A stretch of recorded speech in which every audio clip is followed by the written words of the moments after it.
It's Wednesday night, and that means it's time for the Lamar Thomas Show, featuring the greatest receiver in the history of college football.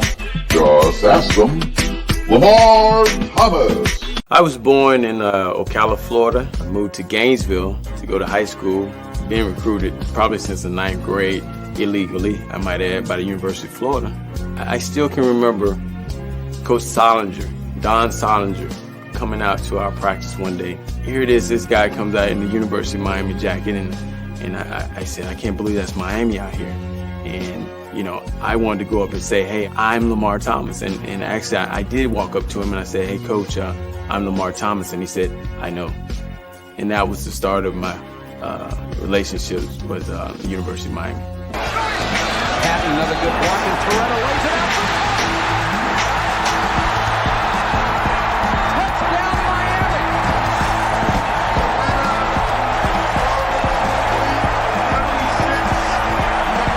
Miami. You come down here, you'll be on TV every weekend, dominating. I thought about it. I said, man, where do I sign?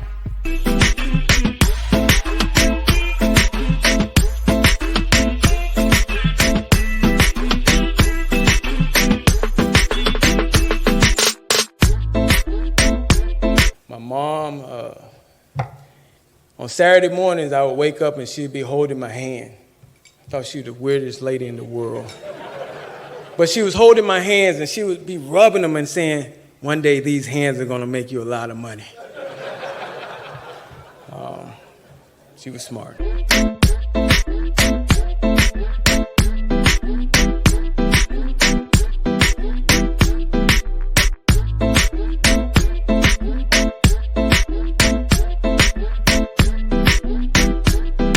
So now, here he is, the great one, along with co-host Gary Ferman of CaneSport.com, Lamar Thomas.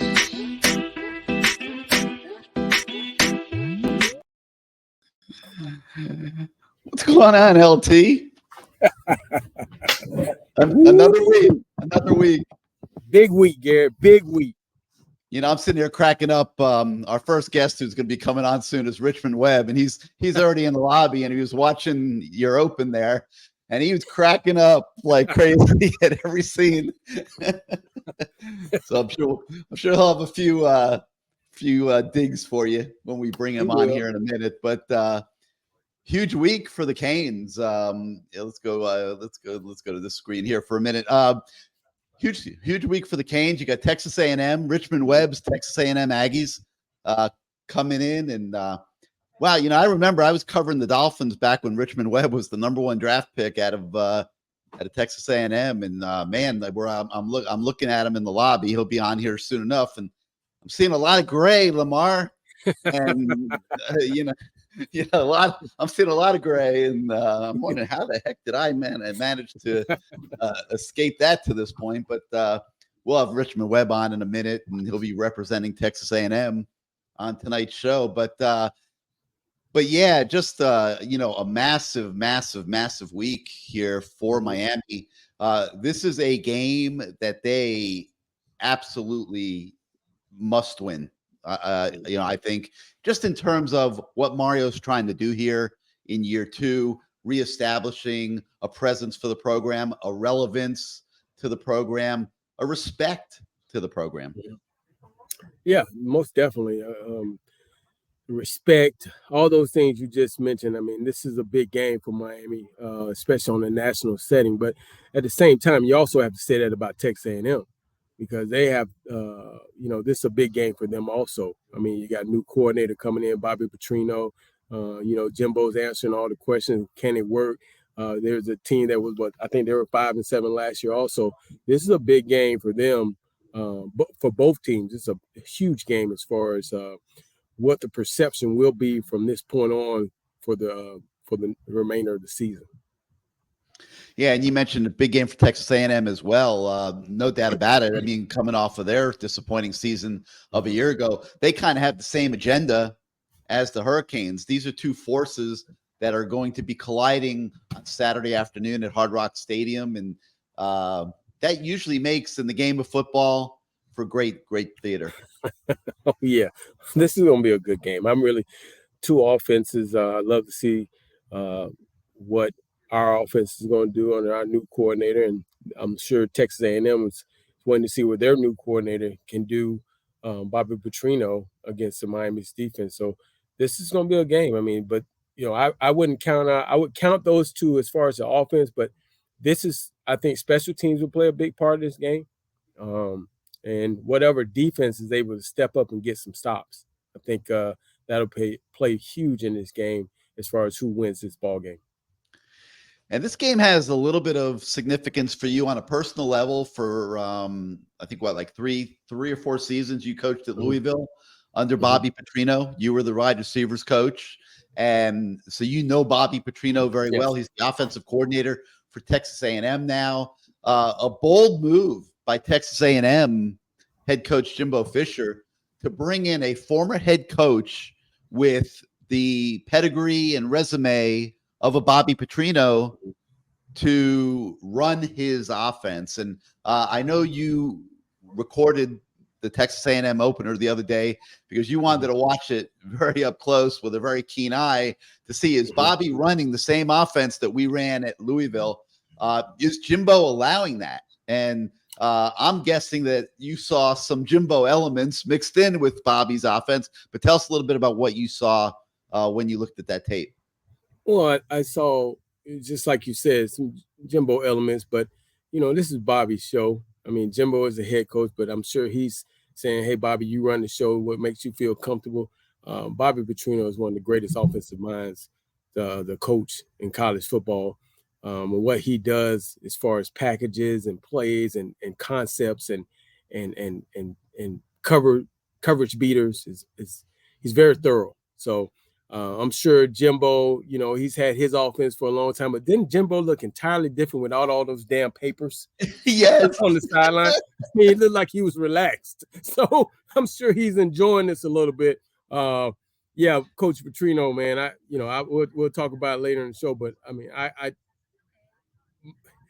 I have the utmost respect for him as a coach just because I sat with him in those meetings and saw what he was trying to get done. And watching this game, if you're not careful and you don't disguise your coverages and he knows what you're running, you're in trouble. And that's what he goes after. He already has a player already be a beater for whatever defense you're going to run, and it's his job and his offense to make sure they execute, and they usually do execute it well. All right, we'll talk a little bit more about that later in the show, like you said. But I see Richmond here chomping at the bit to come in here and get himself a little bit of LT. So there he is, Richmond. Welcome to the Lamar Thomas Show. Great to see you again. Had the pleasure of watching your entire career here in Miami, and it was obviously spectacular. And what are you doing these days to stay busy? Man, what's up, Gary? LT. I do a little gardening, but man, I'm just trying to learn how to be an empty nester. My youngest daughter is at Texas A&M, and when COVID shut everything down, I was stuck at the house and I couldn't do anything. And some kind of way I got into gardening, and I actually like it. And it's meditation for me. I don't have no bunch of land, LT. I just got a backyard. Right. Small, and I actually started with like Home Depot buckets or Lowe's buckets, 5-gallon buckets, and did some container gardening. I really enjoyed it and this and that. So that's my kind of meditation. But other than that, I'm glad college football, pro football is back, and looking forward to another good season. Well, I mean, when I think of this whole gardening thing, for some reason, I have a picture of Keith Sims saying, "Hey, Rich, I got it. I got you, man. Whatever you need." You know how close you guys are. Oh, that's my man. And he's in the Atlanta area. He's doing a little high school football. His son is actually playing high school football, so he's doing that. Wow. And I'm sure he's getting a joy watching his son mature and turn into a young man and helping him along with that process. So, but yeah, he's doing good. But always good to be on here with my old teammates and stuff like that. Yeah, we had some fun days, man. We got a lot of stories, but I know you on a little time crunch. So let's get right into this. Come on Bobby with it. Petrino's over there. Huh? Bobby You P. got Bobby My P. man. You got Bobby. Oh, now he's your man now. Okay. Hey, he got that maroon on. He ain't got that red Louisville on no more. So you put that burgundy on, you'll be my man, LT. You take What- take what that is the you off talk? and put some A&M. Huh? What is the talk? I mean, how is it going so far? What are you hearing over there? All good? You know what? I hadn't really heard anything, and I just wanted to watch the first game, and I did that, and I knew we played New Mexico. It was an opponent like the University of Miami was coming up. But the thing that I really liked about it, and I heard you mention in the show earlier, is that it freed up Jimbo to just be a head coach, a game manager. He's not walking around with the sheets and flipping and got his glasses halfway down on his nose, stuff like that. But with Bobby in the press box and stuff like that, you can see the play calling seems like it's getting in quicker. We're not always trying to get in before the 25-second clock. So spreading the football around. And then actually, I don't know if you know this, but Noah Thomas, I think he's number 3 for us. His uncle played with you, Broderick Thomas. So that's Broderick's. That's Roger. Okay. That's Broderick's nephew. Yeah, that's his nephew. So yeah, matter of fact, I talked to him. So I'm just happy to see, they actually treated New Mexico like a actual lesser opponent and went out and executed it, not just from the start, but throughout the game. And I was happy to see that. But I know it's going to be a much tougher test coming to the 305 this weekend. Yeah. We'll have people kissing in the stand, but they won't be, it won't be like y'all kissing over there. That's only after a score now. Yeah, at least that's what I heard. But, well, both teams are looking to put a bunch of points on the board. So, I mean, as you well saw, Bobby doing this thing, and we got a new coordinator. The thing that as we look at Texas A&M, the thing that I was looking at most is your secondary. And, with our guys going against your secondary, but then I had to flip it around and go, okay, our secondary going against your receivers, like you said, the Thomas kid. I mean, this is going to be a nice matchup. Should be a real good one. Offenses and defenses. I mean, I'm looking forward to this game. I'm going not to socialize. I'm going to watch. I'm going to be watching this game. I might do some binoculars. The one thing I'm truly happy about it, and I just didn't know back when I played. I think you were actually still at University of Miami, and I went and watched you guys. I think y'all played the University of Houston in the Orange Bowl, and it got so loud. And the thing I loved about the Orange Bowl, if you're the home team, the crowd was right on top of, now the stadiums are so spread out and it got so loud. But with the type of talent y'all had, y'all beat them up pretty bad. But I was just like, man, but y'all had some really good teams back then. But that's the first thing I thought about. When I saw the clips, I remember you started pulling that helmet off. I said, LT gonna let him know who he is. So I used to love watching y'all back in the day, boy. Y'all was bold, but y'all backed it up. So I was like, that was it back in the day. Well, I appreciate that, man. And, as I was sitting there thinking, who do I know for Texas A&M? Obviously, you were the number one guy. And then I was like, do I know anybody else? I guess Bull. Yeah, but I don't know too many other great players to come out of there, man. Did you play with? It was Aaron Glenn was probably at the Jets. I think y'all came out. Yeah. Kevin Smith was at the Cowboys. We had some players, but y'all was putting 10 or 20 out every year in the league. So we had, it's only so many spots left on the roster. So I was like, man, y'all can't hog up the whole NFL. Come on now. Hey, Rich, let me ask you this. So, you being down here, how our fans are, and now Texas A&M is coming over here. I mean, I'm sure some of your guys are saying, "Hey, we're going to the game." Are you giving them any warnings, or what do you say? Don't leave your car unlocked. You know what? I couldn't make it because I was planning on coming down for the game, but man, I met a lot of Cane fans at the A&M game because y'all came to us first last year, and they really had a good time. We showed some hospitality, this and that, but it's different. The good thing is like I say, the good thing is that Joe Robbie It's Hard Rock. Hard Rock. It's a Hard Rock. They keep changing the name. But I think it'll be fun. I think most of the time, I know like LSU is pretty bad. Like Canes fans, they're gonna rep their Canes. It's different. Right. I don't think they just come after people like that. It's other places it's worse to play. So it should be okay.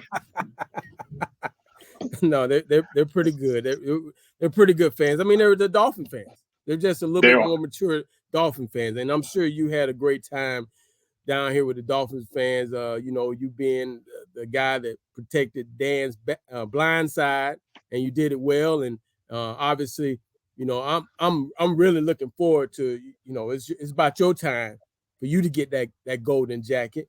I mean, hell, you one of the best players. I mean, one of the best players I've ever seen it playing tackle. I mean, just an awesome and better yet, better person. You're a great person. I always used to tell people. They say, "Man, Richmond Webb, he's a big old dude," and I said, "He's one of the nicest guys you ever meet." Yeah. We've been linked up a long time, LT. We go way back. So that's it. But, let's not tell too many stories now. No. We're gonna keep it. We're gonna keep it. Gary might not be ready for that. We're gonna leave it right there. Oh, I'm ready for anything, Richmond. Don't worry about me. What I want out of you, I want to know predictions for this game. What are you thinking? I mean, be honest. I am gonna be honest. I think we're gonna pull it out, but I think it's gonna be tougher than it was when we played here. I think the thing that and that was a tough game.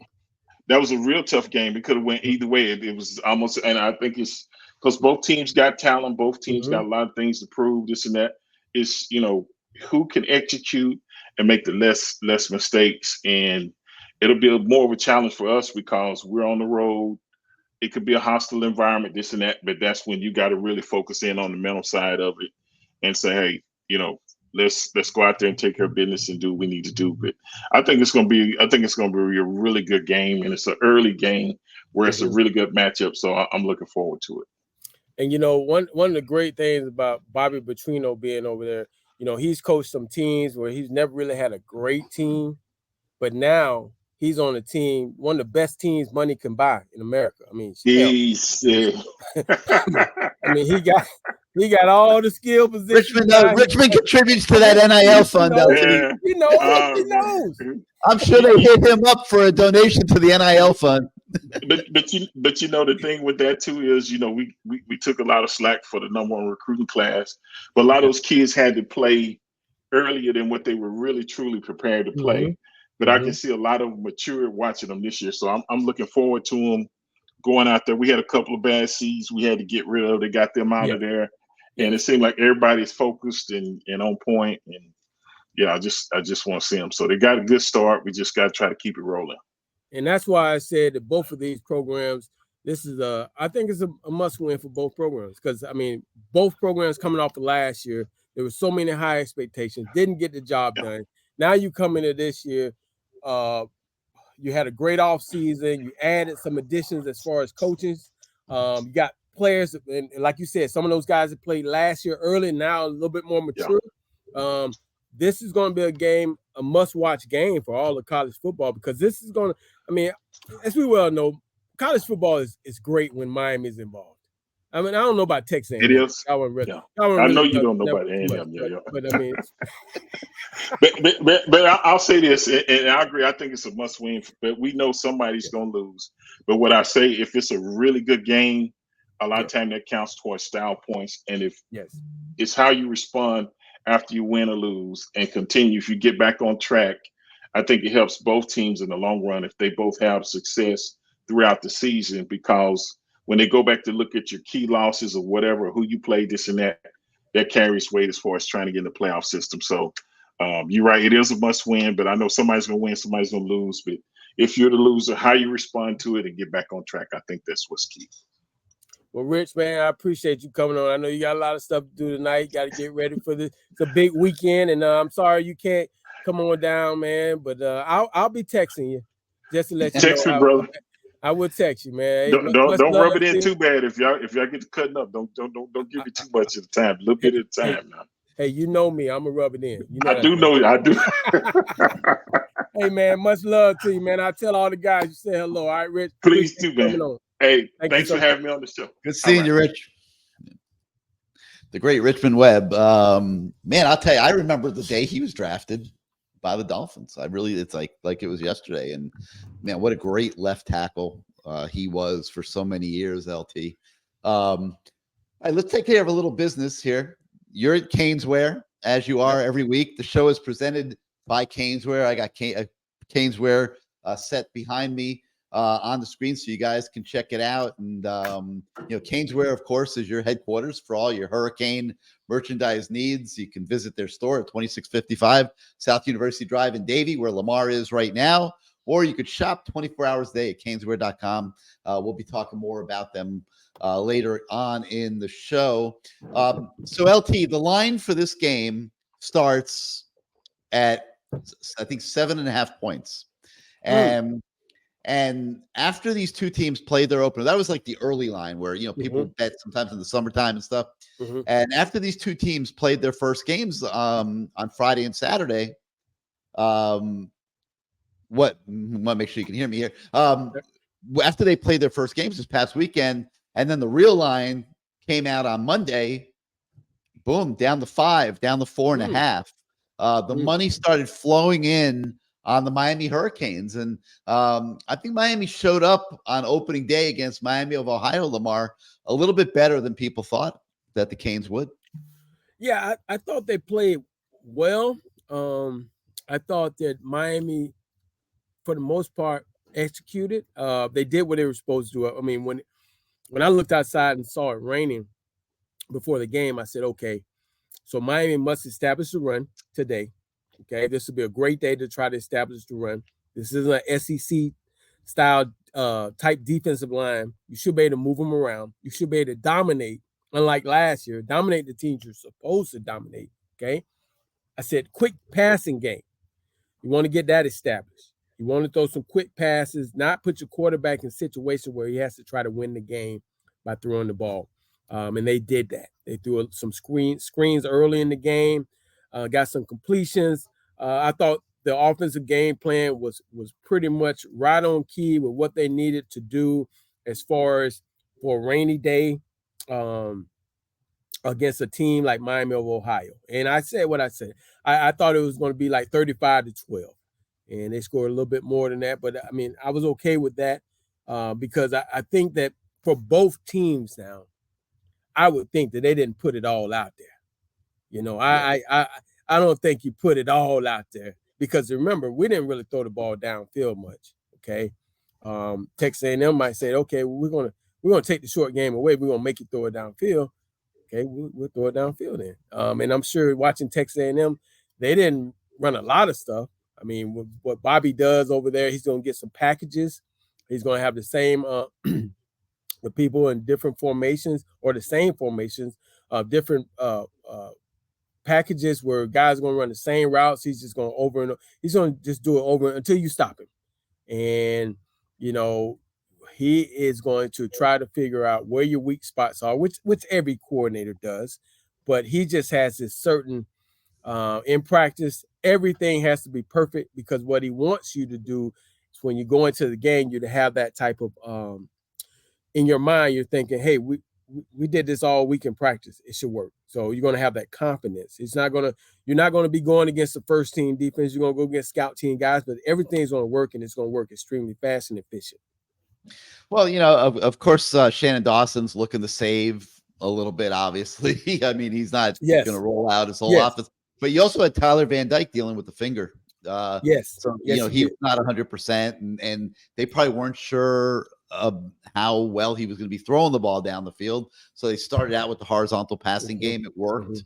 So they kind of stuck with it. They took a couple shots over the course of the game. One of them got intercepted. Shannon Dawson took the blame for that. He said, I was a little bit impatient. But the game plan clearly was not throw the ball down the field in that game. They just wanted to get in and out, get Tyler out healthy, which they did. And I think the Canes fan went home happy. And with that, let's bring in our friend, the voice of the fan, Bruce Warner here. And Bruce, welcome back to the Lamar Thomas Show. Always a pleasure. And what a beautiful store. Yeah, CaneSport. The new CaneSport is really, really, really sweet. So tell us your thoughts, man. What did I thought the Canes fan went home happy. What did you think? How could you not? You held the team to 3 points. I didn't think their offense was that good. I didn't think their quarterback was that good. I mean, there's brothers in the NFL, but so what? It was Gabbard. I liked the fact that all those kids played. What was there? 15 true freshmen got on the field, if you include the punter. So, I like what they did. I like the aggression. That's what Mario has been talking about all off season, is the physicality of it, and they were physical. And so you got to be happy about the way they played. Yeah, I don't think Dawson showed much, maybe 25, 30% of the offense that they've installed, which is good, and it's smart. And I think LT will agree. There's certain looks that they showed the other day that if they do the same look on Saturday, they're not going to run the same play. They're going to run an offshoot of that and try to catch Texas A&M napping. What do you think, LT? Of course. I mean, it's like a chess match when you, Right. especially early in the season. I mean, you're taking plays, and I know Bobby, man. Bobby is looking at spring games. He's watching spring games. He's watching everything that our defensive coordinator has done for the last couple of years. He's going back and he's watched some of those films, and all he wants to do is get a nice little key on what you're doing, and he will exploit it. And I mean, but that's what most offensive coordinators try to do. But I got to tell you, this Petrino guy, I'm a little worried with our secondary. One of our subscribers, he even said that too about our secondary against their receivers. I'm a little worried, but let's see what happens. I mean, let's see what happens. I mean, if you were the wide receiver coach, you look at our defensive backs. There's about 8 or 9 of them, but I don't know who the standout is. I don't even know if they know, because they're mixing and matching so often. Yeah, you got to figure Petrino is going to go after some of our smaller guys. There's a few that played the other day, like Porter, and those guys are small. Mm-hmm. Couch. Those guys, I think, didn't he change his number? When he 23 last year? Their number, yeah. Okay. But those little guys like that, you see Thomas out there from Texas A&M. He's a big old target, but so we have the big target too. Number 4, he's a big target. So I think this is going to be an offensive game. It's going to be whatever defense is able to get a stop, and you add in their special teams. Special teams last year played a big part in the game last year. They dropped the punt. Right. Now, last year after this game, the 3 of us came on and we talked about, and I know Gary and I did, I'm sure you did, that we were mad that we lost, but we were somewhat happy with the way we played. Yeah. It's so hard. And as Gary said, all the rest of the season, it's like, what happened? Like, dumped all the fuel at that field, and they came back with no fuel in the tank. They were never the same again, LT. They put everything into that game physically, emotionally, and losing. They never bounced back from that the whole entire rest of the season. And I remember that feeling because we definitely, I was upset we lost the game, but I was like, okay, there's some positives from that game. I mean, that was Texas A&M. It's an SEC team. I mean, they're a top-tier team. I didn't know they were going to be 5-7. Right. I mean, I didn't know they were going to have a bad year, but we just never got back on the road. Never got back on track. I mean, I'm watching our guys, okay, like coming off the field up there in College Station. I mean, like they talk about leaving it on the field. Like they couldn't walk, Lamar. Like, I mean, like trying to get their bodies off that field that day. I can't remember seeing that very often in my something like to this degree in my 4 decades plus of covering the Hurricanes. And, we've had great teams, played a lot of big games, but these kids, I don't know that they were physically ready to do what they tried to do physically in that game.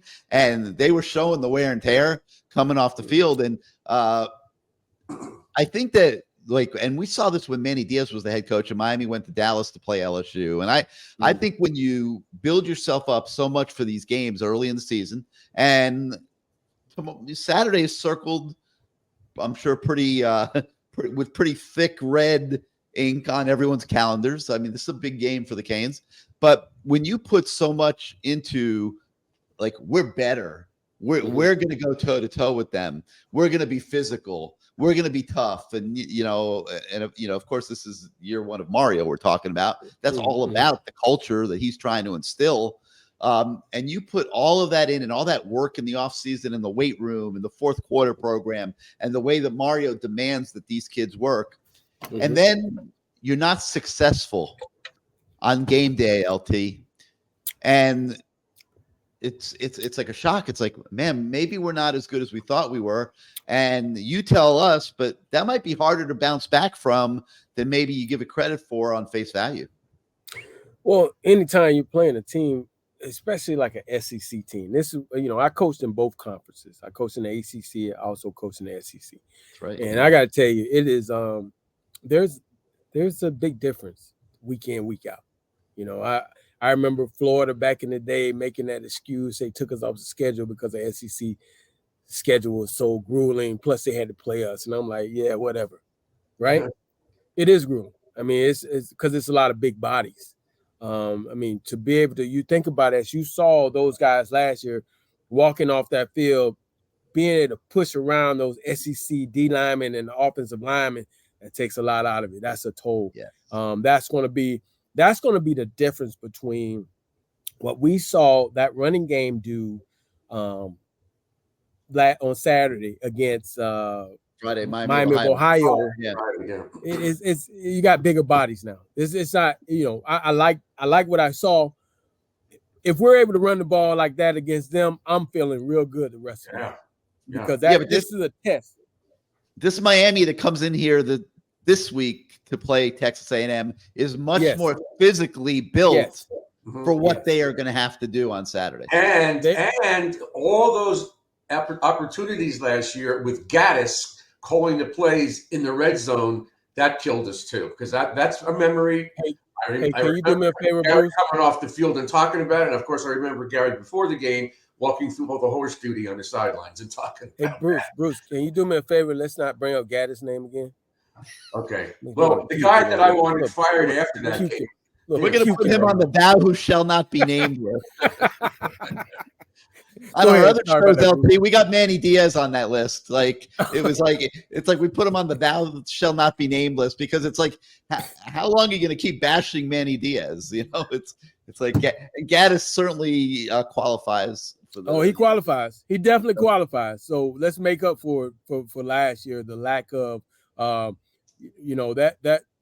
their D line, their linebackers, their secondary.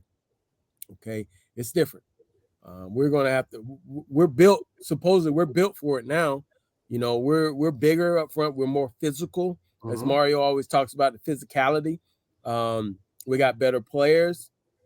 So let's see what happens. I mean, they're coming down here with some really good players. Now their D-line wasn't so good last year. They were ranked pretty low in stopping the run. But they're still big. Yeah, they're big. But now we're big too now. We got a massive offensive line. Yes. We weren't like that last year. We were banged up and we weren't that good. But you need to be big and agile, not just big. Florida has big, and they ain't gonna win nothing. No, they need to be big and agile. And that's I'm watching a center capable of pulling all the way out to the perimeter and throwing blocks on receiver screen. Yeah, I saw pretty agile right there, Lamar. He's pretty agile. He's what advertised. I put it this way. I was watching him. I keyed in on him because I'm like, all right, let me see what the big talk is. Let me watch this center. I don't like really watching centers because then Kevin Harris says that they're part of the game, but he did a great job. I really like what he was bringing to the table, and it looked like, unlike last year, it seemed like there was leadership on the offensive line. I thought last year there was no leadership on that O-line. That's why we had guys not wanting to play, guys making errors, guys jumping offside. I mean, you're going to have those penalties early, but it wasn't as much as probably last year. It was mostly in the second half they had those ridiculous penalties. Now, one of the keys to the game, I think, and I've been saying it all week, is is just a breakout game for Leonard Taylor. He has an opportunity after the bad, ridiculous penalty from the other day and these comments about that he's not in shape and whatever. But this is a national spotlight game, even though it's 3:30.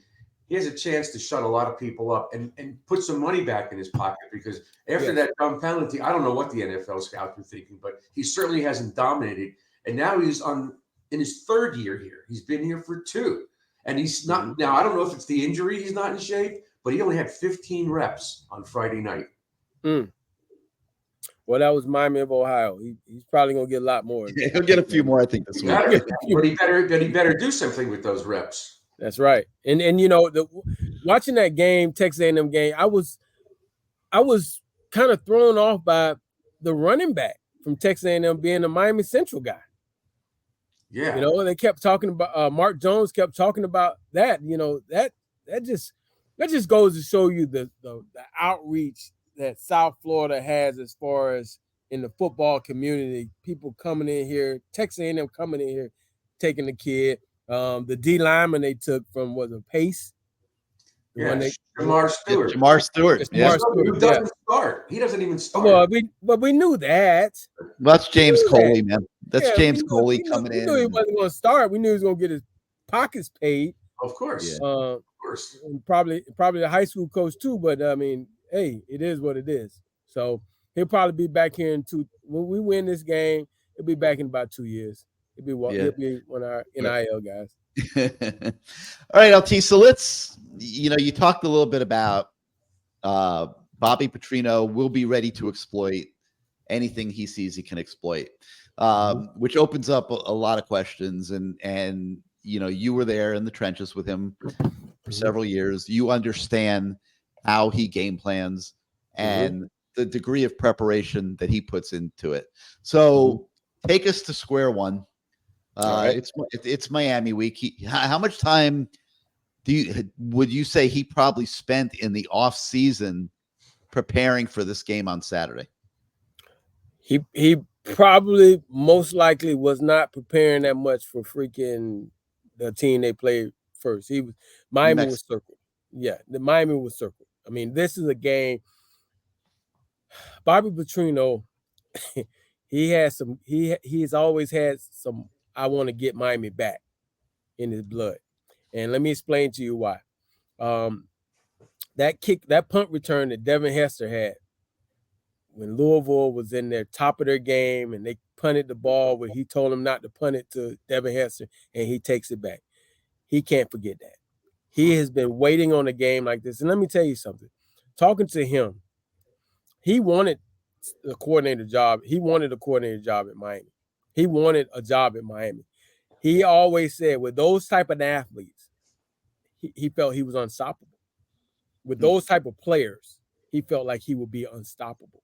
And you think about it, he was at Louisville. He had one guy, maybe two guys. You had a Devontae Parker, or now you had Lamar Jackson, but it wasn't a whole gamut of guys like he has on this Texas A&M offense, where you got big linemen, you got a solid quarterback, you got good receivers, good running back, tight end. This is something different. This is what, this is my opinion. I didn't talk to him about this, but I would think that when he was sitting at Missouri State, he said, you know what? The only way I'm going to get a head job again, Power 5, is I'm going to have to tuck my tail in and go somewhere and call plays and let these people see that I am who I am. And so he took that job, and this is a prime opportunity for him to show America that he's one of the brightest old coaches in America. But I'm sure Coach Guidry has something to say about this. Guidry was there. I met Guidry when we came into Western Kentucky when he was on the way out. He was the acting head coach. Taggart left and went to USF.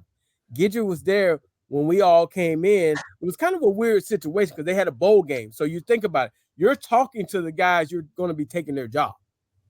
And Guidry was the head coach. So I've known him a long time. He's a great guy. And he does a lot of good stuff on defense. So I'm pretty sure that he had this game circled too. And once he found out Bobby Petrino was a coordinator, He had the game circle too. But Louisville beat Miami in the bowl game several years ago up in Orlando, and then I think the first game of the season they played again in Louisville. That was Charlie Strong. That was Charlie. That was Strong. Okay. And then we beat them when they wore those god awful jerseys up there in 2000. I forget what year. Devontae Parker. Devontae Parker was hurt. First game of the year. First ACC win. First win for Bobby Petrino being back at Louisville, and we beat him pretty. That was Al Golden's. That was Al Golden's night. Yeah, that was Al Golden's night. Yeah, I made sure I ran across the field and said a couple things.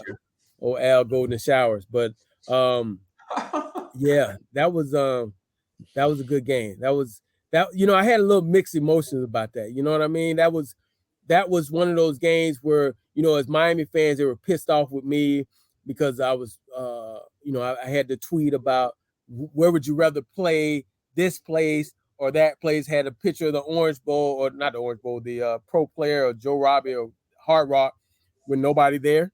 Land Shark. Well, Bobby Petrino told me to press send on that, and he was paying my check, so I had to do what So shit, you caught some crap from that. Hey, I caught some crap. I'm still catching crap, but hey, you know what? That man was paying my bills, and you know what? I took great pride in whooping Miami's ass, because let me tell you something. You know what I told Al Golden? Tighten up. You should have hired me. You know what I mean? If you don't want me to whoop your ass, hire me. That's where I looked at it, but it was mixed emotions. I mean, obviously, getting Lamar Jackson too. Yes, Miami is my school. But at the same time, on that fire. When you're coaching against them, you got to throw all that out the window. I mean, it's because all those people that were your fans are watching, and for them to even say, "Hey, man, you're excited about beating Miami?" You goddamn right I am. You're right. You're right. I am excited. That's part of the coaching profession. Andy Shannon's at Florida State. Yeah, there's a lot of guys that's doing that. James Coley's at Texas A&M. He was the offensive coordinator at Miami. I mean, that's the coaching business. Guys change destinations, and they have a job to do when they get to that point. Now, Lamar, you mentioned Miami would have been the type of job that Bobby Petrino would have wanted. Yes, he wanted it. And Mario was hiring an offensive coordinator last year. Mario goes Shannon Dawson. Right. Jimbo Fisher goes Bobby Petrino, which, right. I mean, I was like, wow. Okay, like that's a big move for Jimbo Fisher, a guy that's run his own offense for a couple decades now, who became a $10 million a year head coach because he was a good offensive play caller, and yet hasn't gone and so great at Texas A&M like they would want. But him hiring Bobby Petrino was a big deal, Lamar. And I don't know. A lot of pressure, Gary. He was under a ton of pressure. Yeah. Like, I don't think he had to self-evaluate. I got to do something. Well, Mario wouldn't do that. Mario's not bringing Bobby Petrino into this program and having the butt heads with somebody like that. His off-field stuff is what hurts him also. It's not like what I'm finding out, Gary. What I'm finding out about in this coaching profession, there are a lot of head coaches that are afraid to bring in somebody who's much more knowledgeable than them, instead of, saying, okay, well, I bring this guy in, it's only going to make me better. Some coaches don't look at it that way. They don't want a guy to steal the shine, or a guy that's been, because I'm sure the same questions we have about Bobby Petrino, Jimbo, probably you had to think about him every night. Like, am I going to be able to control this guy? Or am I the head coach? Or will I still be, and if he puts up 80 points against Miami, will I still have the head coaching job? These are questions, but you look at some of those coaches that have been very successful, they've hired great coaches around them. Nick has hired guys around him saying, one of the downfalls of our prior head coach who didn't want Mr. Highsmith in the building and things like that. That was his downfall. He just didn't want to have anybody trying to tell him what to do, and it cost him. And I really believe, I truly believe that Mario is on the same level as far as, not where Manny was, not where even Randy was, because when Randy didn't hire too many guys that he probably felt it was going to take his job. You know, he was new to the game. But I believe that Mario, you know, if it was a couple years down the line, he probably would have hired a Bobby Petrino because, you know, I think it was a little bit too hot. It was for Jimbo to reach out and do this. I mean, that he was under some pressure, 5 and 7, $10 million. He needed to make a move that had people going, whoa. And this was a great move for him because if it works out, man, he looks like a genius. Yeah. He gets back, you know, he's making the 10 million. He looks like a genius, probably give him another extension. And then Bobby probably goes somewhere else and makes his money. So, but for everybody. You know, it's just one of those things that, you know, you have to be able to, you know, I would think that a guy like Mike Tomlin would bring in guys that are probably smarter or probably better coaches. But, you know, at the same time, he feels secure about who he is as a coach. Mm-hmm. That's the whole issue of the whole thing. Those head coaches have to feel secure about who they are, and would they be okay with bringing a bigger name under them, right, and be okay with it. This could be a one and done for Petrino. He could be out if they do well. He could. And, I mean, all right, guys, we mentioned that tonight's show is presented by CaneSport. They got the new store there in Davie. You see Lamar sitting there inside the store. Let's take a moment and give you a look at the new CaneSport. Welcome to CaneSport. New store, new items, same great experience. Family owned and operated since 2010, CaneSport has the latest merchandise from the Miami Hurricanes, Miami Dolphins, Florida Panthers, Inter Miami CF, and more. Come visit us at our store in Davie on University Drive, just south of 595, or online at caneswear.com. CaneSport, the spot Miami fans shop. Look at these nice shoes right here. These are women's shoes. These are pretty sweet right here. Little Converse, little old school. Let's see what else we got here. We got some of these. Look at this. These are coaching shirts. These are pretty sweet right here. The black. This is pretty nice. I like this right here. Here's a green one. Mm-hmm. Look at that. Look at that. Wow. We got, hold on now. Hold on. We got some more stuff coming. Now these right here. Now you either love them or you hate them. Okay. These are the shoes I get. Like people say, I love them. Some people, I hate them. These Air Boosts. I think that's what they're called. What are they called? Boost? Ultra Boost. I like them. I got to actually call down my guy Sam down there and see what we're rocking with. I need some of these Ultra Boots. I need some of these Ultra Boosts right here. 10.5. This is what I need right here. These are sweet. But we have these over here, CaneSport, along with all your Dolphins, Messi. I mean, there's a Messi mania up in this thing. You got Dolphin stuff, and you got who else? We got Heat stuff up in here, and Marlins. We got it all covered up in here. Look at this. I like these shoes though. I got this hat here too.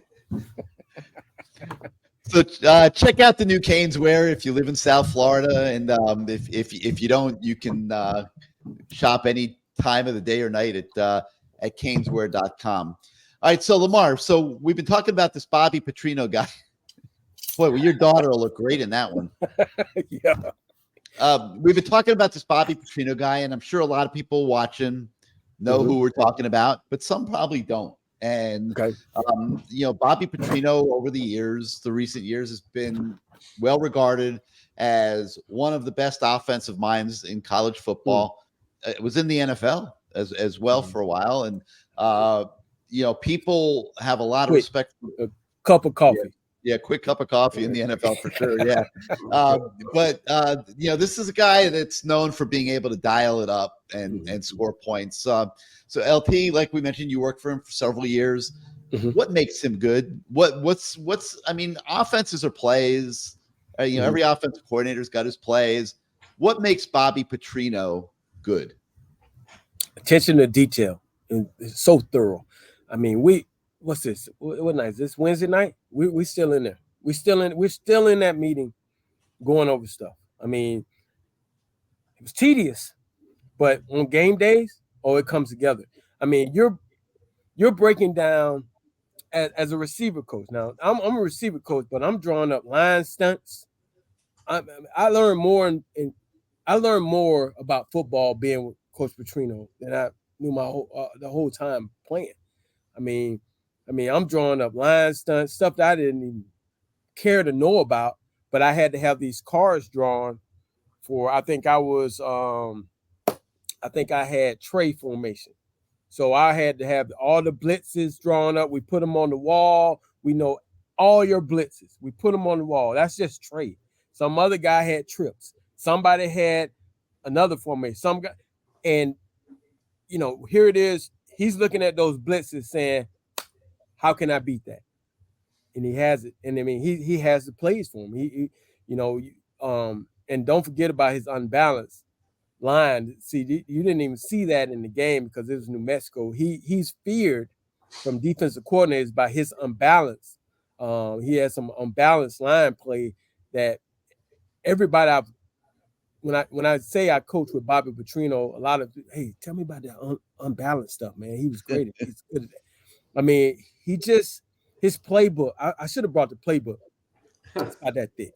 I mean, it basically, he could take different personnel, have them run the same play over and over again, and you wouldn't even realize that's all he's just changing the personnel. Let's say you take a Devontae Parker, just like he's going to take a Thomas.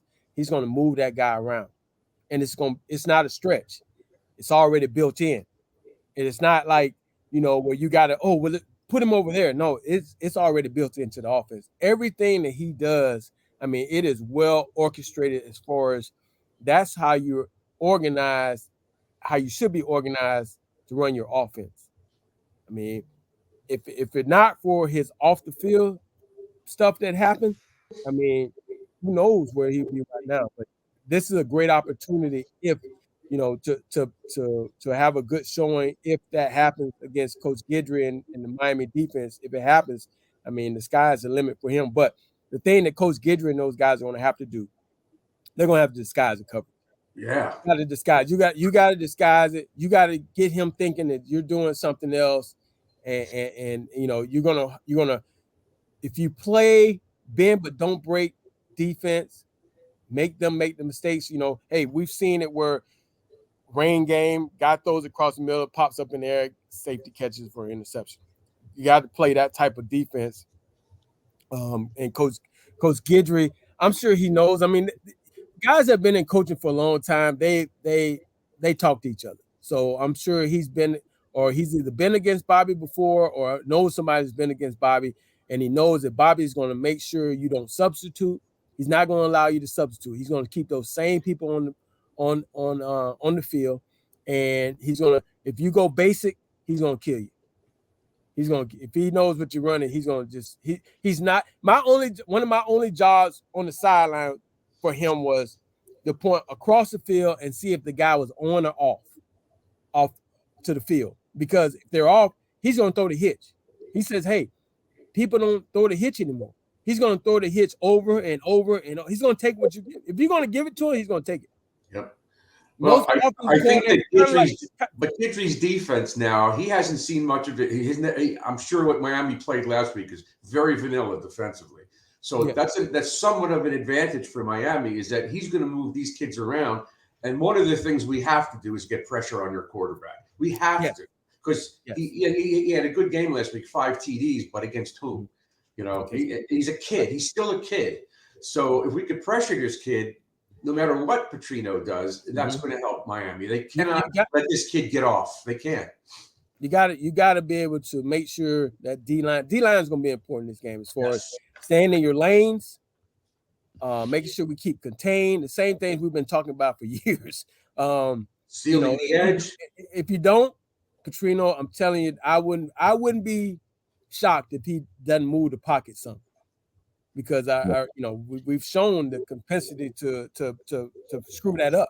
Guy takes being selfish, goes inside when everything is going outside. Now the quarterback has a two-way go, whether he throws or passes. So he's going to test. He's going to test Coach Guidry. That he's going to test that defense. Again, special teams is going to be a big. I really believe special teams is going to be a big one. Well, I think I heard you say D-line. And if we're talking D-line, there's only one guy that we can bring on the show to talk D-line. This guy, I got to tell you, we had him on the show last year, was hands down my personal favorite guest of the entire season of the Lamar Thomas show. A guy that I've been so impressed watching him develop his career in broadcasting, and he's so eloquent and he's so opinionated and he's so spot on in almost everything he says. So let's welcome him in right now. Hey. The man Sileo. Welcome back to the Lamar Thomas Show. Welcome back, buddy. Bruce, Gary, I want to say this to Lamar. Go win the game. Go win the game. Hey, I want to say this about what Deion Sanders did to that Colorado team.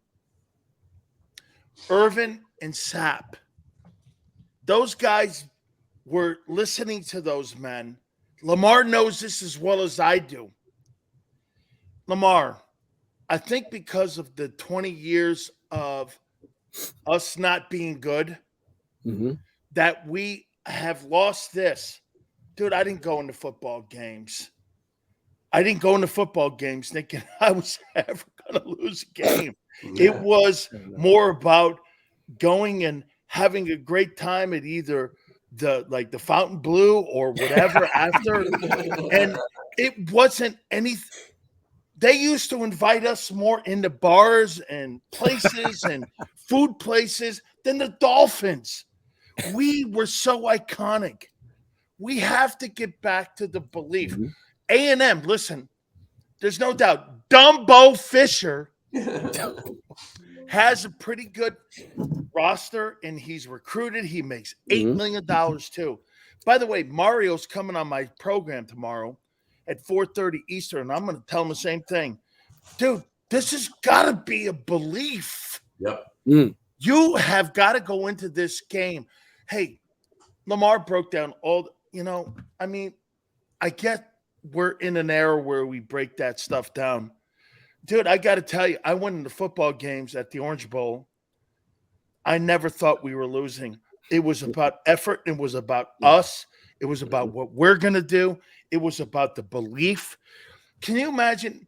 Deion took 86 different portal member guys, went into the runner-up of the national championship, and you watch him beat a team. And people go like this, man, it's 1 week. I go, it's 1 week off of a one-win team that he fired everybody. We are in this position. I'm sick and tired. Gary, Bruce, I'm tired about rivals. I don't want to hear that shit anymore. We had Lamar Thomas was a gigantic recruit.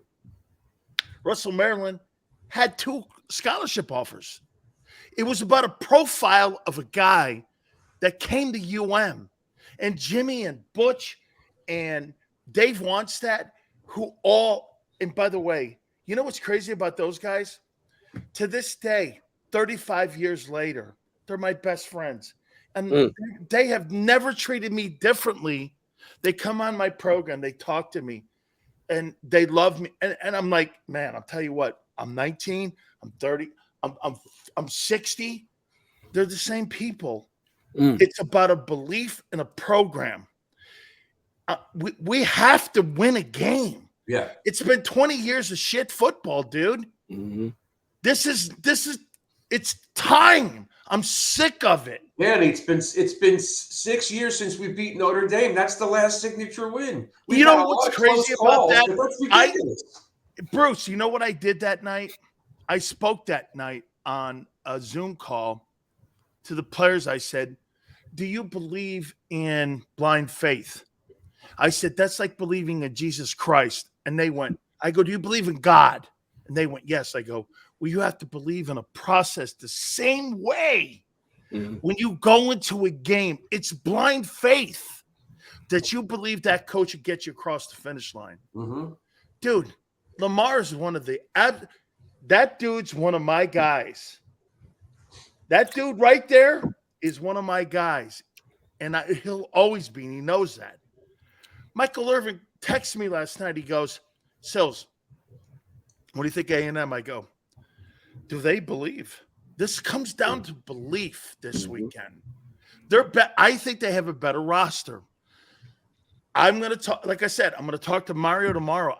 Listen, the Van Dyke kid, he's got to straighten his shit up. And by the way, I love the kid. He's a Connecticut guy like me. And I'm like, dude, it's time to win a significant game. Like you said, Bruce, Notre Dame's the last significant win. We won significant wins every year we played. Danny, but this I don't even know if Lamar lost Oklahoma in 4 years. I lost 1 and 3. Right. I mean, we've got to get back to belief. But Danny, reminds me of when you guys went to Oklahoma and Jerome broke the ankle of Aikman. That started everything because that was like, well, Oklahoma, we're going to lose, but we beat them. And that started this whole thing. It was like 85 or 86. But it was 85. We went into Memorial Stadium. They hadn't been beaten since like 1967. Right. Jerome goes in there, and I've never seen a game. We made T-shirts the next week.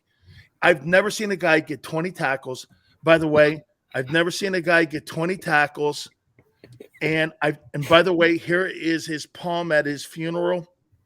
I've never seen a guy go in and go 20 tackles, an interception, 3 sacks, broken leg, a blocked punt, a blocked field goal. I looked at him and I went like this. I hate you. I hate you because I work my ass off and you're him.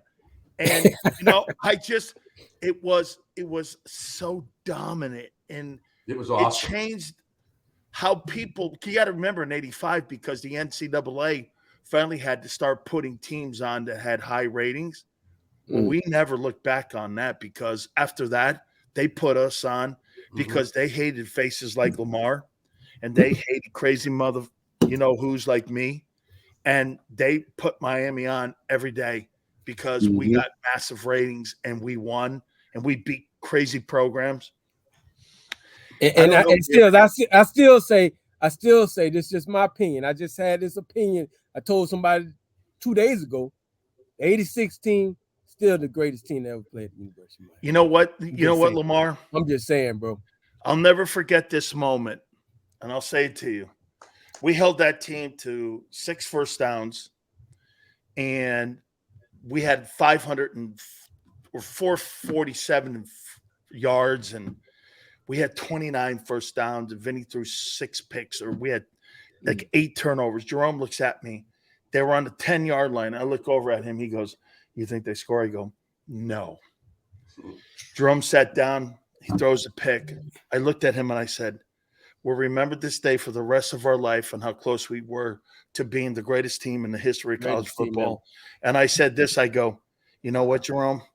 We did everything in our power." Between Jerome and I, we had 25 tackles and 3 sacks.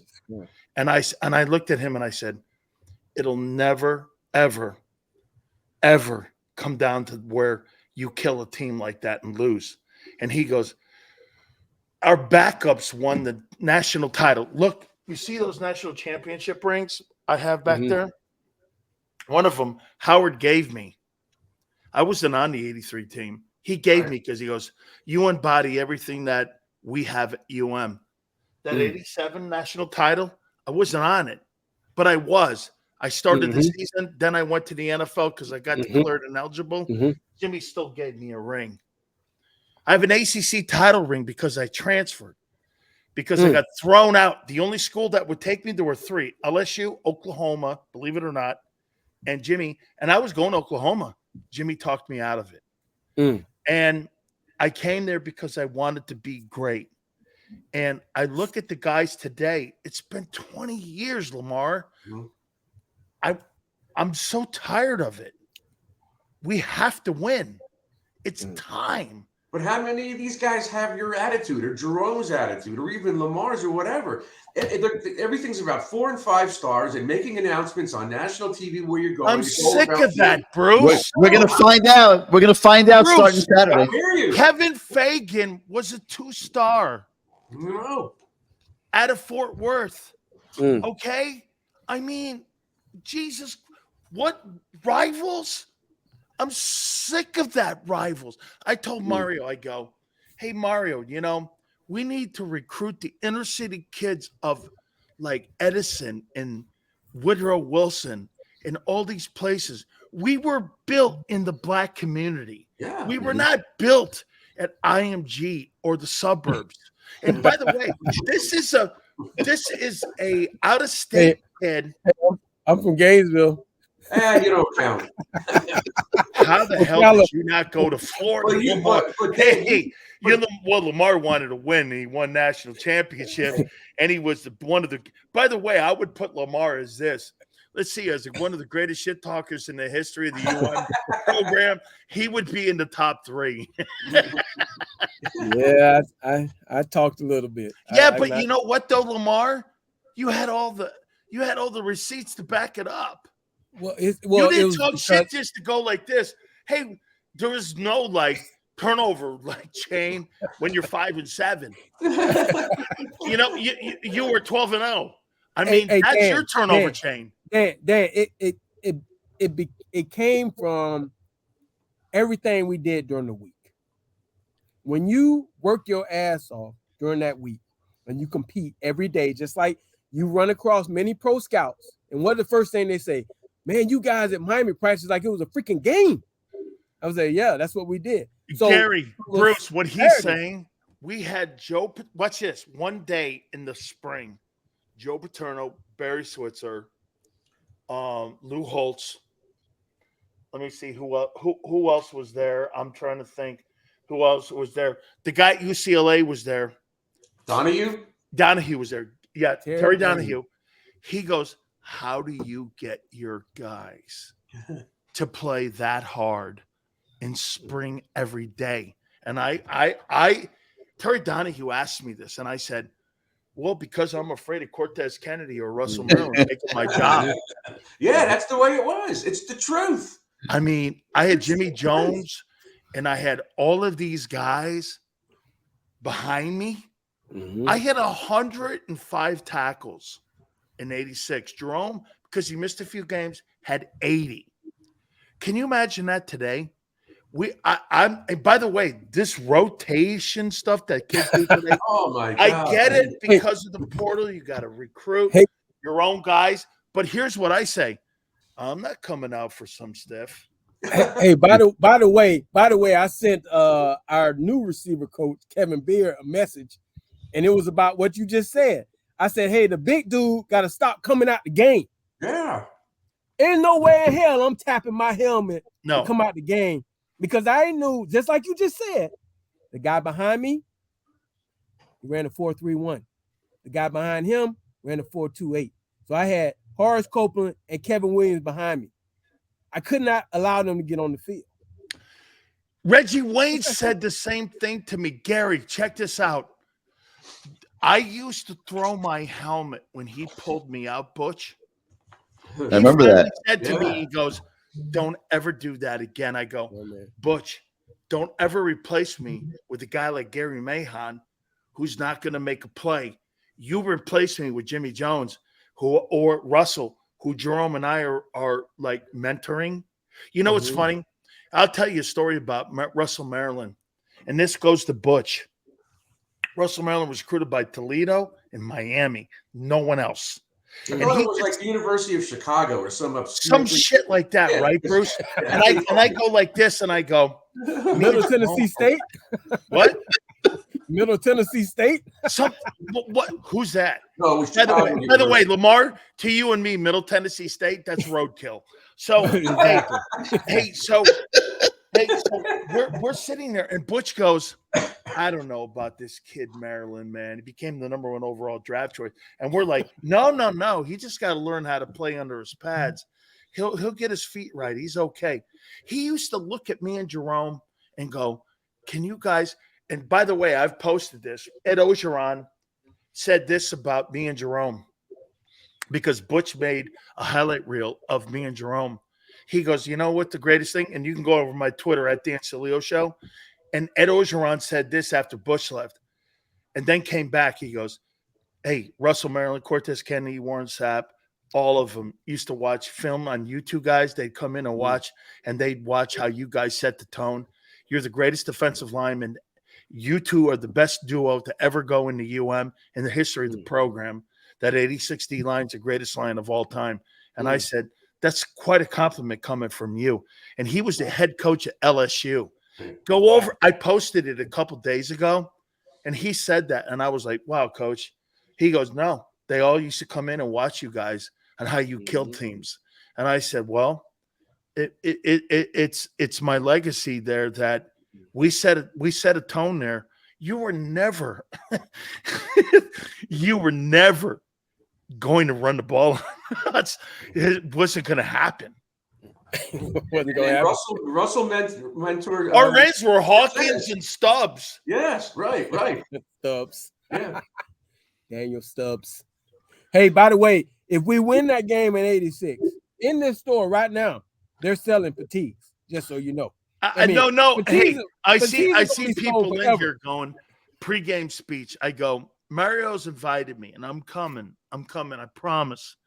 Here's my only problem with the Hard Rock and Lamar. I refuse to go into the place because I missed the old lady. I got you. And I don't think there's a coincidence that both the Dolphins and the Hurricanes have sucked since we've moved into that joint. And so, I mean, I'll do it. He's gonna ask me tomorrow again, and I'm gonna do it. And I'll come down. And The Rock has also tweeted out. He goes, "If you go, I'll go." And I said, "Okay." So, by the way, my boss. By the way, Lamar. All I'm saying is that we got to win a game, dude. Yes. And I'm not talking about beating Florida State's back. Yeah, they're good. Yeah, they're pretty good. Hey, Bruce. Yeah. They're not good. They killed LSU. Oh, yeah, they're real good. Yeah. They're real good. They're going to be in the playoffs. No question about it. Well, we need to be. Well, we'll see. Yeah. Oh, they're going to kill Clemson. They're a shell of what they used to be. Absolutely. Yeah. You know why? The kids that we need to get have to, and I don't know if they exist anymore. The kids that grew up. Bruce, they do. You know what you have to do? You have to do your hard work. Bruce, here's the deal. You know what, Clemson? But you need to get kids that have been deprived their whole lives, and like me. Bruce. I grew up in Newark with Caesar. We didn't have a damn thing. We have attitude. Go into the inner city and get a kid who's got nothing but jail or life, right? Or NFL. Well, We'll get it's changed because now those kids are getting $100,000 in NIL. Okay. Well, you know what? They ain't got nothing anymore, Dan. They're coming with something. You know what, though, Gary? You know why Clemson's not getting those guys? Because Dabo, who I like a lot, he's been on my show numerous times. He doesn't believe in the portal or paying kids. Well, guess what? That's his You're own seeing the downfall. cracks in the armor now at Clemson. Yep. Get beat by Duke.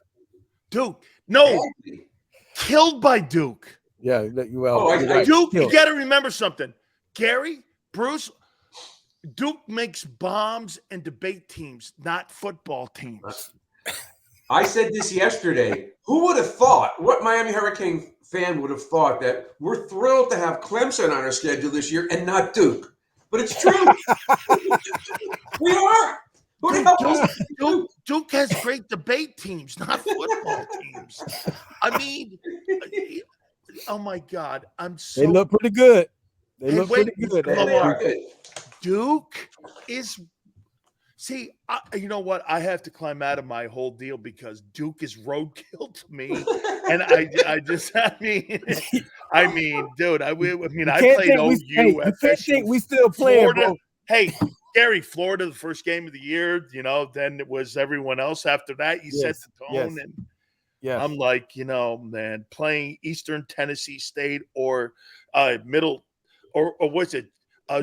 Helen Keller University. That's not something I did when I was at UM.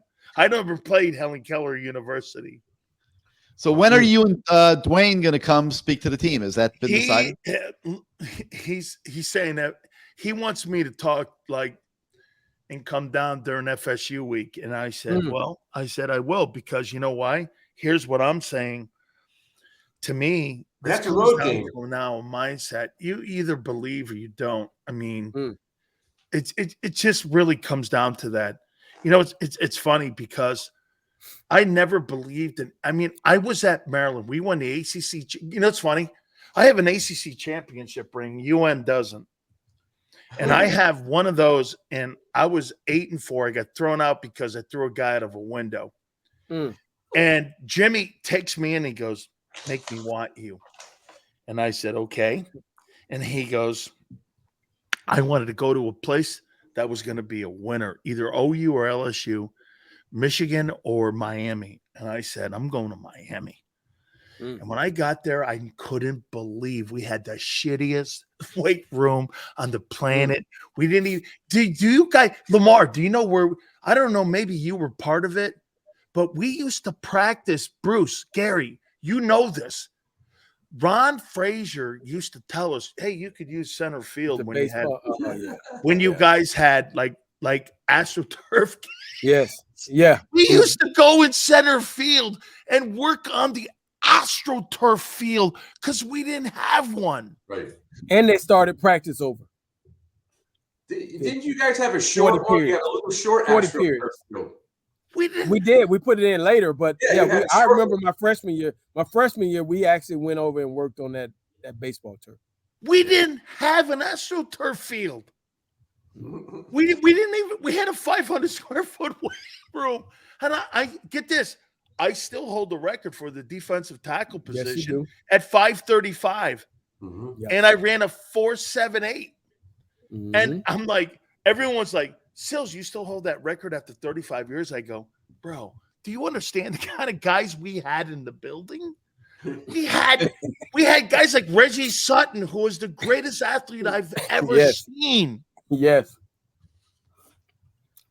But you also had those plastic ice buckets. They were winners. Hey, Kevin O'Neill used to do this. We would take the ice that we had from our practice, throw it in, as Lamar knows, into our cold or hot tub, and we would all go in, jump in because it was 1,000 billion degrees and the humidity was crazy. And you know what they used to say to us? Jerome used to come to me and go, "Let me tell you something. When we get those fat asses from Michigan or Notre Dame coming down at 1:00 in the afternoon, you'll understand." And I remember when we killed them 57-7 or whatever it was, 58-7, biggest ass beating in Notre Dame history. I'm sitting in there and I go like this. And I'm looking at the guy. He goes, "It's pretty hot out here at the OB, right?" And the guy goes, "How do you guys do this?" I go, it took me 4 years to get used to this shit. These guys down here, man, live in this stuff. He couldn't. His face looked like an apple, and I'm looking at him. Jerome looks over at me, and goes, "This homeboy's out of gas." man, it used to be such an advantage. Don't ever play UM at 1:00. No, that wasn't going to work. 12:00. I take it all day. Hey, I don't want to play night games. What time was that Oklahoma game? I want to play 1:00 games at the OB. What time was that Oklahoma game with Bosworth? Wasn't that a day game? That was not a night game. So the Bosworth game, I said this prior to the game. I go, "This guy's the most overrated player in the history of the United States. Never start on our football team." And I said this. I go, "It's time to stop lipping. Time to start hitting." I said, "This guy's not." And we went in there, and there's a big headline in both the Herald and in the Sun Sentinel. Dan Sileo made Oklahoma wonder who the hell this guy was. My breakout game. I killed that team. I just absolutely killed them. Both the headlines in the newspapers, and both of them were like, "Who's Dan Sileo?" Barry Switzer goes like this. I had him on my team. I gave him a scholarship, and I let him out because Jimmy and him were friends, and he let me out. But that was my breakout game.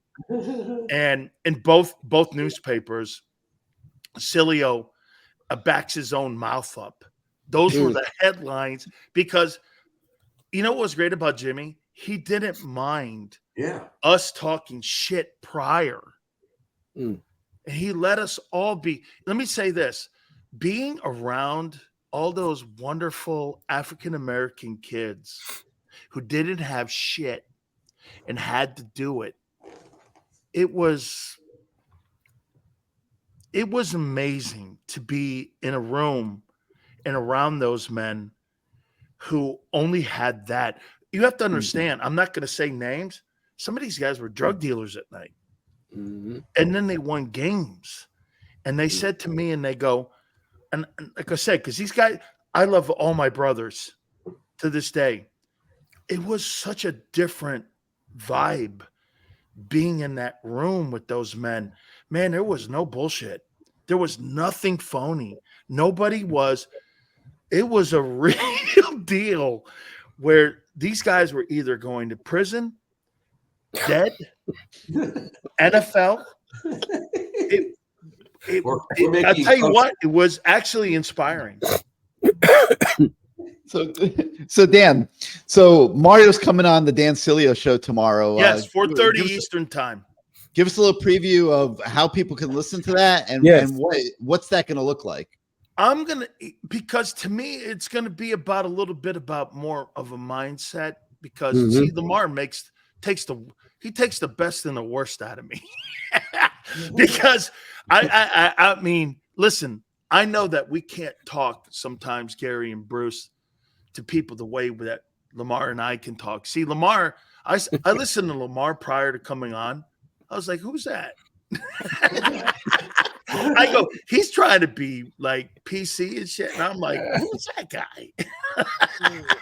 Right. And I get, hey, Lamar, listen, you know, I love you. And I'm not, but so it'll be more down the lines of maybe last year did it prepare you better because I think UM should have won that game last year, actually. Okay. And I don't believe that Texas A&M has a better roster than us. See, that's why I say, Gary, Bruce, this comes down to believing you can win this game. You're at home. Come on, dude. It's time to win a game. Yeah. Dan, I'm worried about the lack of cohesiveness and playing together experience, especially on the defensive side of the ball. That's what scares me. We have not played but one game as a unit because there's so many new kids out there. Even though the talent is great, they have not played it. And Leon used to tell us the same thing about the offensive line. You know, they were good the other day, but that was the first time these five ever played one game together. And that's a little scary. You know, this is what I said about Miami. This is what I said about the Miami Ohio game. The thing I liked about it, they played fast. Yes. Okay. They were like Lamar and I's time. We played fast, both sides of the ball and on special teams. And we looked that part. And for the first time, I saw senses of urgency and like we played fast and stuff. So there was a tempo. Miami Ohio sucks. And I'm not going to sit here and crow over a win like that because it's hard for me. However, what I am going to do is there was a mentality of, there was a speed to it. Everything was done with a sense of urgency and a tempo. And a physicality. And a physicality, Dan. And a physicality. That's right. And a physicality. And that, to me, was the encouraging part of that game. So, Dan, how do they flip this switch that I totally agree with you 100%. I've been saying the same thing. It is time to beat somebody. Yep. But how do these kids who have never beaten anybody, as a football player, how do you flip that switch? You almost like kind of have to beat somebody to be able to beat somebody, don't you? It's internal, though. You know, Gary. A good start would help. You know what's crazy is that when Lamar came into UM, he came into a place when he felt it, and he went, okay, these guys don't lose games. These guys don't believe in losing games. That ain't happening. And what it did was it accentuated his ability, and it elevated his ability. And what it did, it brought the best out of you. We have to have that same environment inside that locker room that, hey, man, when I got to Miami, dude, I tried to outdo JB. JB was the best player on the field. Stubbs and Hawkins and Winston Moss and Benny and Vinny and Bernie and all of us, man, Michael Irvin, Blades and Perriman. I mean, God, Jesus Christ, Gonzo. I mean, we go down the list of all these guys. Even Bratton, Jimmy Jones was a backup, but he was spectacular. It was just spectacular. And what you did was you waited for Gary, Bruce, one of those game balls right there. 1, 2, 3, 4, 5. I got 6 of them from Jimmy. And you were hoping in that team meeting, right, Lamar? On Monday, when Jimmy gave you one of them. And that's what these guys, Gary, Bruce, it really comes down to believing you can do this. How does Mario get them to do that, Dan? Like, I mean, that's because of his challenge. success. You see, here's what compared to Mario or to what Manny Diaz did. And Manny's, by the way, Manny's a good coach. Look what he's doing at Penn State. I like Manny, but what Manny couldn't convey to the kids is what Mario can convey. How to win. This comes down to going out and being a Miami Hurricane. That's got to matter. It's got to matter. It's the greatest fraternity in the history of college football. It's got to matter. We put Hall of Famers in the NFL Hall of Fame every year. There's a reason for it. And you got to start making your place in this program's history. I have a small brick. He has a brick. We all have bricks in this program. Each guy has to make a place in this foundation to build this thing. And it's been 20 years of, Gary, and I know this. You guys know that I've been ridiculed many times because of my Al Golden shit and all that stuff. But this comes down to we have to win a game, man. That matters, where the fans go. That's Hurricane football. Yep. And this is a great opportunity. This is the great opportunity. I said it, and I think everybody has said it. Despite Florida State, Clemson, and North Carolina, this is the springboard game. They've got to win this game. Got to win this game, man. I mean, hey, listen. Sapp told me he believes this team's a 10-win team. I'm like, we've had one 10-win team in 20 years. Yeah. I mean, stop. I mean, Luther Campbell, and I'm one of his boys. I will always be. But, I mean, you keep talking to me about, so we didn't recruit this kid that was going to Stanford or whatever that goes to all these places. And how does Lamar Jackson get out of South Florida? How does even Snoop, the kid who went up and who's the backup to him, how did he get out of there? We can't let these kids any longer leave South Florida, man. We can't let these guys get out of here. I mean, we just can't. Danny, you got to win. If Winning. we win Saturday, and we could be 5-0 going into North Carolina, the table's set. There's no excuse anymore. Let me say this to you guys, and I know we're running here, but I'm telling you, Larry Coker destroyed our program, and I'm going to tell you why. When he fired Don Solinger, and he fired him, all them pipelines went to Clemson, LSU, Georgia, and Alabama. The last time Alabama won the national championship, Lamar, all the DBs were from South Florida. How's that? That would never happen. That can't happen. It just can't happen. They panicked.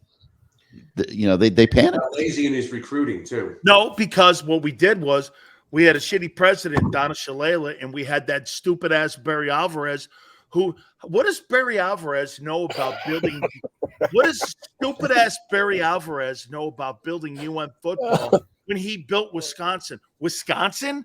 Lamar and I would look at that and go, Wisconsin? That's roadkill. 51-3, I think it was. Yeah, 51-3, first game of the year.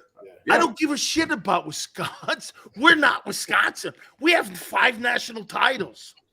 I mean, what are you, crazy? But you're right, Dan. They panicked that night when we lost that game, and they made that move a day or two later. And Miami football has not been the same since. When we lost that national title game against Ohio State, look at where Ohio State's program is, and look where we are. Since that night, Since that night, it's never changed. It's How does like a guy who won 60 ball games get fired? Well, recruiting. He's not. We have not. I mean, they got in the way of Randy because of that whole Never Shapiro bullshit. Selling, running. Get this. They were more important about and more interested about selling running through the tunnel on what Lamar and I did than they were about winning games. And what it's done is it put us behind the 8 ball. And by the way, I want everyone to know I am 1,000% behind Mario. I believe he's doing the right thing. I believe he's recruiting the right kids. I believe he understands. By the way, I'm helping him with NIL. We and him talk 3 times a week. And I 100%. And I agree with what Olsen says. If he can't turn around, no one can. I completely believe in him. Well, you should. And anybody that's panning him now is silly because they can't see beyond their nose. No, they well, and I played with his brother. His brother was a young pup when Lamar came in, I think. And when those dudes all came in, his brother came in, and then Mario came in a couple of years after I left. But I'll say this to you, man. He understands it. It was a mess. Manny, Al Golden, and what I used to say on QAM. So you're recruiting, you're building championships through New Jersey. Who's that? I want to build championships through South Florida. Because you know why? Maybe you get a 2-star. Gary, Bruce, tell me I'm wrong when it came to recruiting with Howard. Howard would recruit a kid, or Jimmy would, that was a 2-star kid or a 3-star kid, say Palmetto. And what he would do is there was a kid who was a 5-star kid who was a sophomore. And we wanted that kid. But you know what that high school guy would go? Jimmy's going to give this guy, or Howard's going to give that guy an opportunity to play on UM. And so he'd bring that kid in. You know what that high school coach is doing? He's aiming him to UM. That is what we built. And that's why nobody could break that thing with us. All those South Florida kids. Hey, St. Thomas Aquinas, I didn't know they became the farm system for Ohio State. Yeah. That's craziness. Unbelievable. Well, Chris Carter started coaching there, and that started it. I mean, seriously. I mean, St. Thomas Aquinas used to be like a place where we could go up there, or Cardinal, or in them places. Shit, man. I mean, they're Ohio State's farm system. And I'm like, what happened? What happened to, like, Woodrow Wilson? We owned it. Now we don't. Yeah. I had a lunch with Michael Rumpf, and he was at American Heritage. And we were talking to him about how come we're not getting the Heritage kids. He says, well, because I was there one day, and all of a sudden walks in Urban Meyer and the guy from LSU who's not there anymore. And then Saban came in, and another guy came in, and another guy came in. And I said, well, what about Golden? He said, I haven't seen him in weeks. There's your answer. Weeks. It's true story. Listen. Mario has a mess to clean up. He really does. And it's going to take a lot of effort from all of us to help him and back him. Well, he turned 41 roster spots this offseason, Dan. And 41. Can I tell you, Gary, what I said to him? What'd you? Go ahead. Okay. I'll tell you guys a secret. It's a secret. We won't tell anybody. We won't say anything. I said this. I go, well, I'll tell you what, that 85-man scholarship you have, half that roster don't belong in Hurricane uniforms. He goes, I know. Yep. I said, dude, half that team, and by the way, get rid of that effing turnover chain. You're getting killed. Guy gets turnover, and you're down 28-3. Get rid of that. Yeah, it's time to get rid of it. You didn't have to talk him into that. Hey, I'm for celebrating. Selfies on the sidelines getting slaughtered. Bruce, I'm for. Look at me. I mean, you know who I am. I mean, I'm for Lamar. I'm for celebrating. Yeah. Not 28-3, and you're getting killed, and you get a turnover, and you put that thing. You look stupid. Yep. All right, so Dan, it embarrasses the program. Put it in the locker room after a win. You know what I mean? Make videos. Hey, let us take it to the club. Right. Hey, let us go to Strawberries. It's all good. I don't even know if that place is around anymore. I don't know. Strawberries. Oh, that was the best. I went to Strawberries with Michael Irvin after the national championship. It was the most unbelievable night of my entire life. I mean, I have never. Hey, Gary, don't say wedding. I was on assignment for them. I was working at the Miami Herald at the time, and my assignment was to hang out with Michael Irvin after the national championship. And he let me. Wait a minute. Watch this. Did you get hammered? Oh my God! I have never had a night like that in my life. Wait a minute, Gary, let me tell you this. So Luther Campbell. Wait a minute. Let me think. Okay, I'll make this as G-rated as I can. So Luther Campbell used to have a party at the Fountain Blue. He'd get the top floor, and then another floor, and then the ballroom, and he would put on these concerts. Like the only thing whiter than me in the room, because I'm Italian, so I don't know if that matters, but was the napkins on the table. So I'm in there, right? And we're having. Let me say this to you, man. I don't know, man. I didn't know that the Fountain Blue had skunk problems. Like when all I know is I had the greatest time, and UM ran Miami, and it was so much fun. I've never in my life been in a place that I would call Camelot outside of my current family than being in that family. It's one of the greatest times of my life. What's the secret you're going to tell us? I decided not to. Hey, Bruce, because Luther, I got to be cool because remember, we all got. I would know. Hey, Bruce, I used to play pool in his house. But wait a minute, Bruce. All I would know is this: I'd look up in the stands and I would see my grandmother and my aunt, and I would go, "How'd you get here?" We had these tickets show up. I don't know what. I have no idea how they showed up in our mailboxes. And I'm like, okay. I'm not saying any more than that. By the way, Anthony Abraham, I drove a Corvette around, and he goes like this. Yeah. I don't remember anything else. Hey, so. When is your show on, man? I mean, 3 to 6 Eastern time, Monday through Friday. We're on Jacob Sports, and by the way, we're also going to be on Sports Grid starting on Sunday for the first time, and we're going on with Scott Farrell, and we're going in game, and so we're really looking forward to all that, and we're doing really well, and I'm very fortunate. Who would have thought, right? Gary, Bruce, Lamar. Big Sil's one of the greatest shit talkers of all time. It's not changed since I was 17 years old at UM. It's still, everyone's like, well, hey, like broadcasting brought this out, and I go, I don't think so. No. I don't think so. You think it brought out a Mike Irvin too? Hey, playmaker. Hey. Playmaker say here's a great story about Playmaker. So Playmaker comes up to me, 17 years old. I'm 18 years old. We're at Green Tree, and he looks at me and he goes, "See this? 4-5. I'm an NFL Hall of Famer. 4-5." And this was after practice, 2 hours. We're all, what's crazy? We would look up 2 hours after practice, and everyone's still out there, still there. And there's like 50 it was guys. Contagious. Still there. And he's like, 4-5, I'm a Hall of Famer.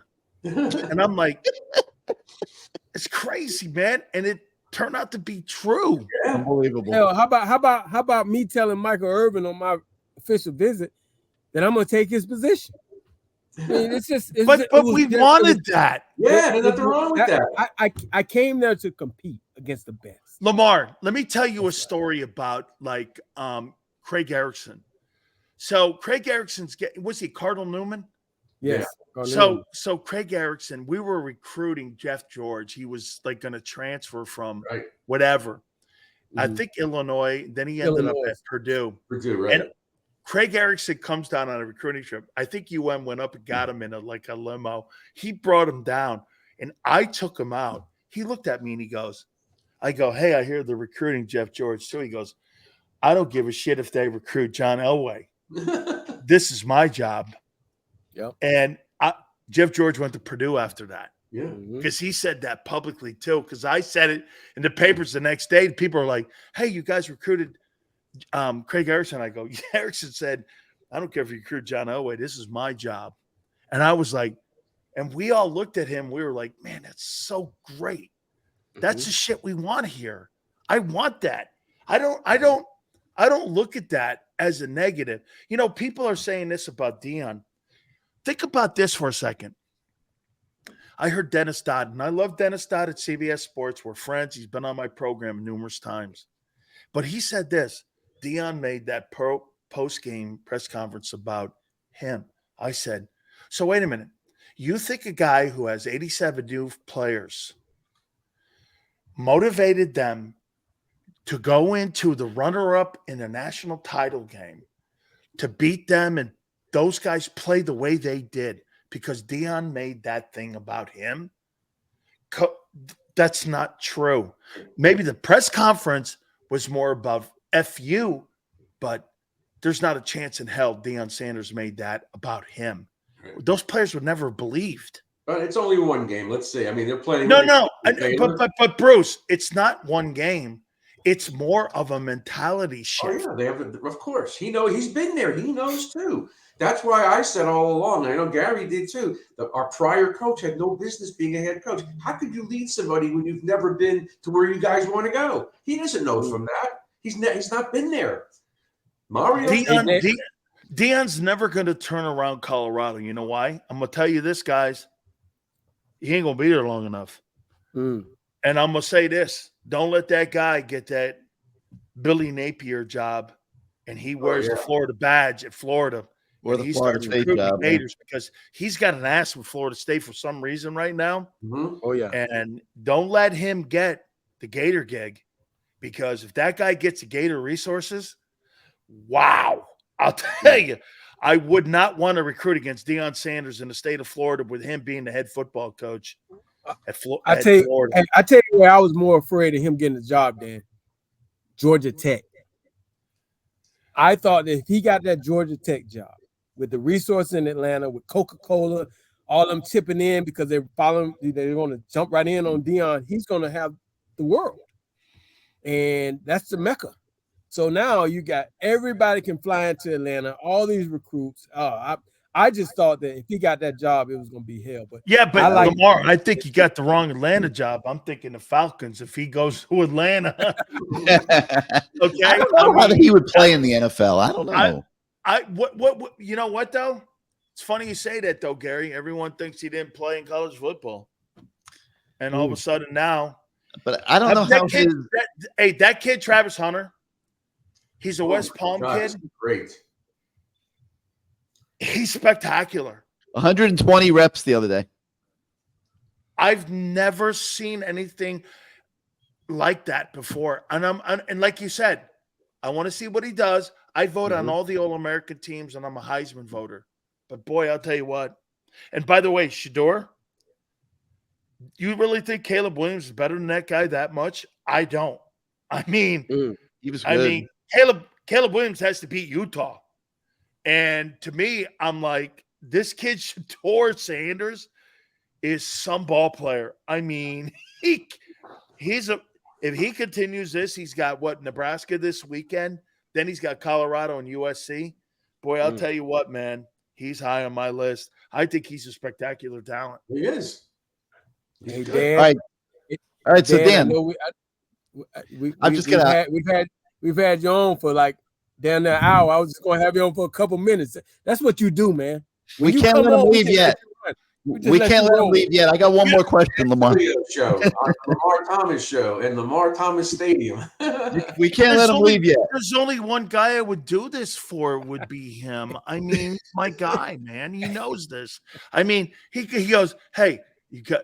Oh shit! It's Wednesday because of the holiday. I go, okay. Here's the eat. Come on, let's go. And I'm going like whatever you need. I turn down 50 shows a week. I'm not doing them because people set me up. Of course, you know I love you, dog. All right, Dan. Hey, before we let you go, I got to ask you. All right, so we established Mario's got 41 new faces on the roster. He's turning the thing as fast as he can. This week he's got to walk in that room. Probably Thursday night. That's when the head coach has his heart to heart with his football team. Quarter pounders. Get the quarter pounders. Yeah. Dan, he's got to will these kids like what you're talking about, like what Dion did in Colorado. He's got to will these kids this week to do exactly what you're talking about. They got to win this game Saturday. They have to beat somebody. They have to put themselves back into relevance in college football. How does Mario Cristobal do that? Make your place in history. This comes down to, where do you want to be in the landscape of Miami? Do you want to be part of the beginning, or do you want to be part of the continuance of not playing well? This has got to come down. Let me say this. I'll give you Thursday's game speech that Jimmy gave us against Oklahoma, and it's kind of funny. It's different. Jimmy used to get his ass kicked by Oklahoma because he was the OSU coach, Oklahoma State coach. And Jimmy gave us this bullshit speech. He left the room. All the coaches did. Jerome stood up. Winston, F those guys. This is about us. We know we're going to win. They don't believe it. This is on us. Now, that's different with Murray because he's won. Okay? Jimmy never won against OU.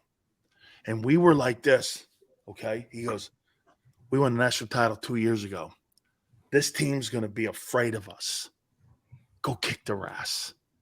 Worry about us. We worry about us, we'll win the game. No one believes us.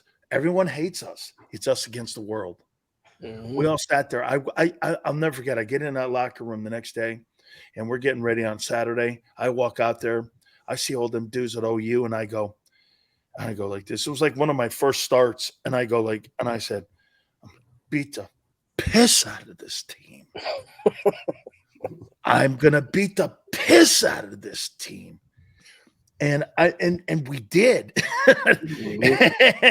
and I was like, and then when you win a game like that, Gary, Bruce, it resonates the rest of the year. Yeah, then it's a program setter.